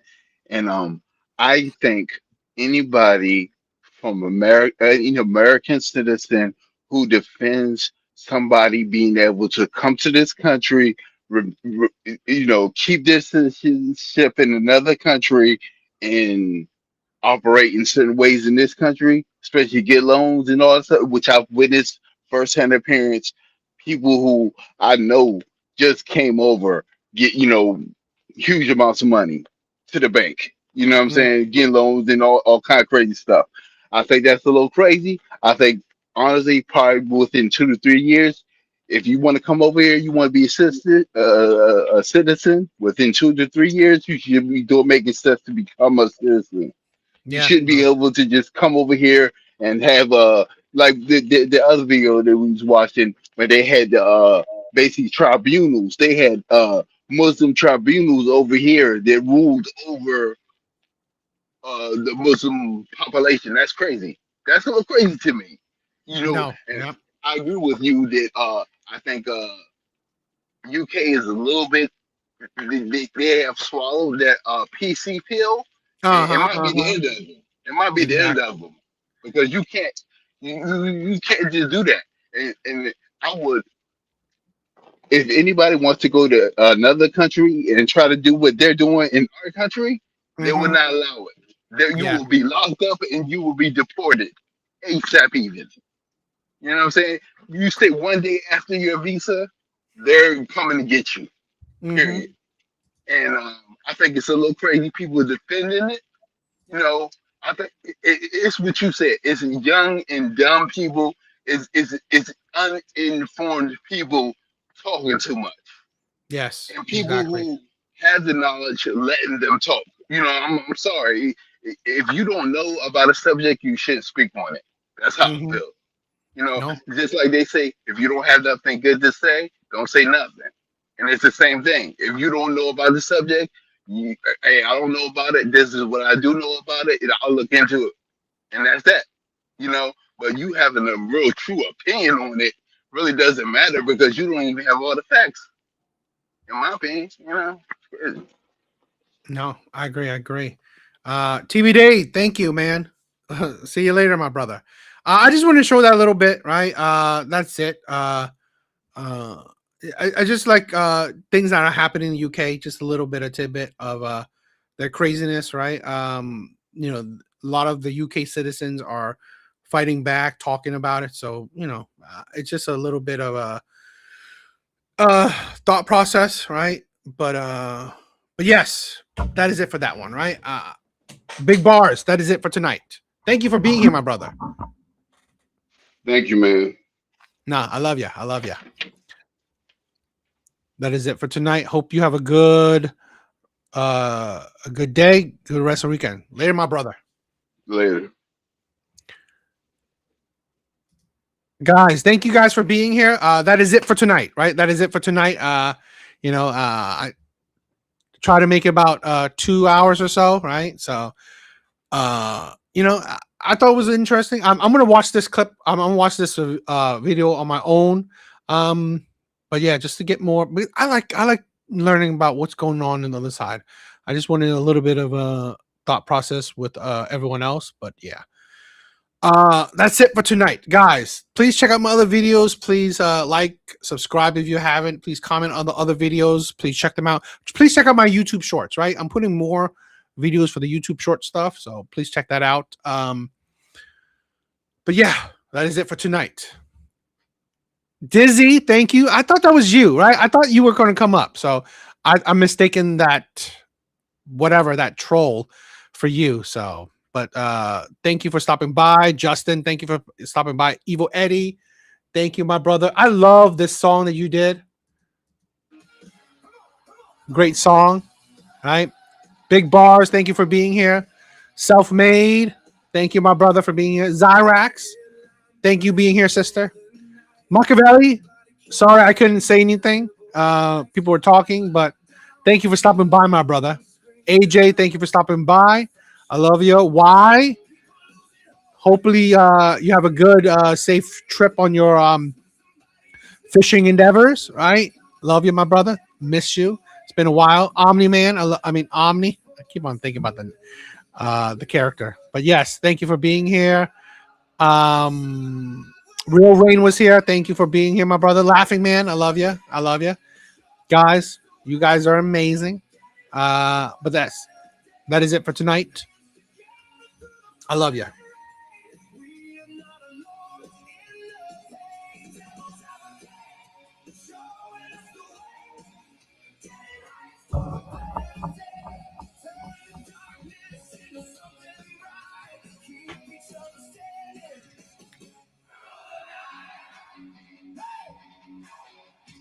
No fake heroes coming down the line. Just real people giving real time. Sharing truth when the world feels cold. Keeping human hearts from growing old. Every laugh, every story, every late night call. Tiny sparks keeping hope alive for all. We push back when we stand as one. Even long nights eventually see the sun. Talk louder, stay closer, carry each other forward. No surrender.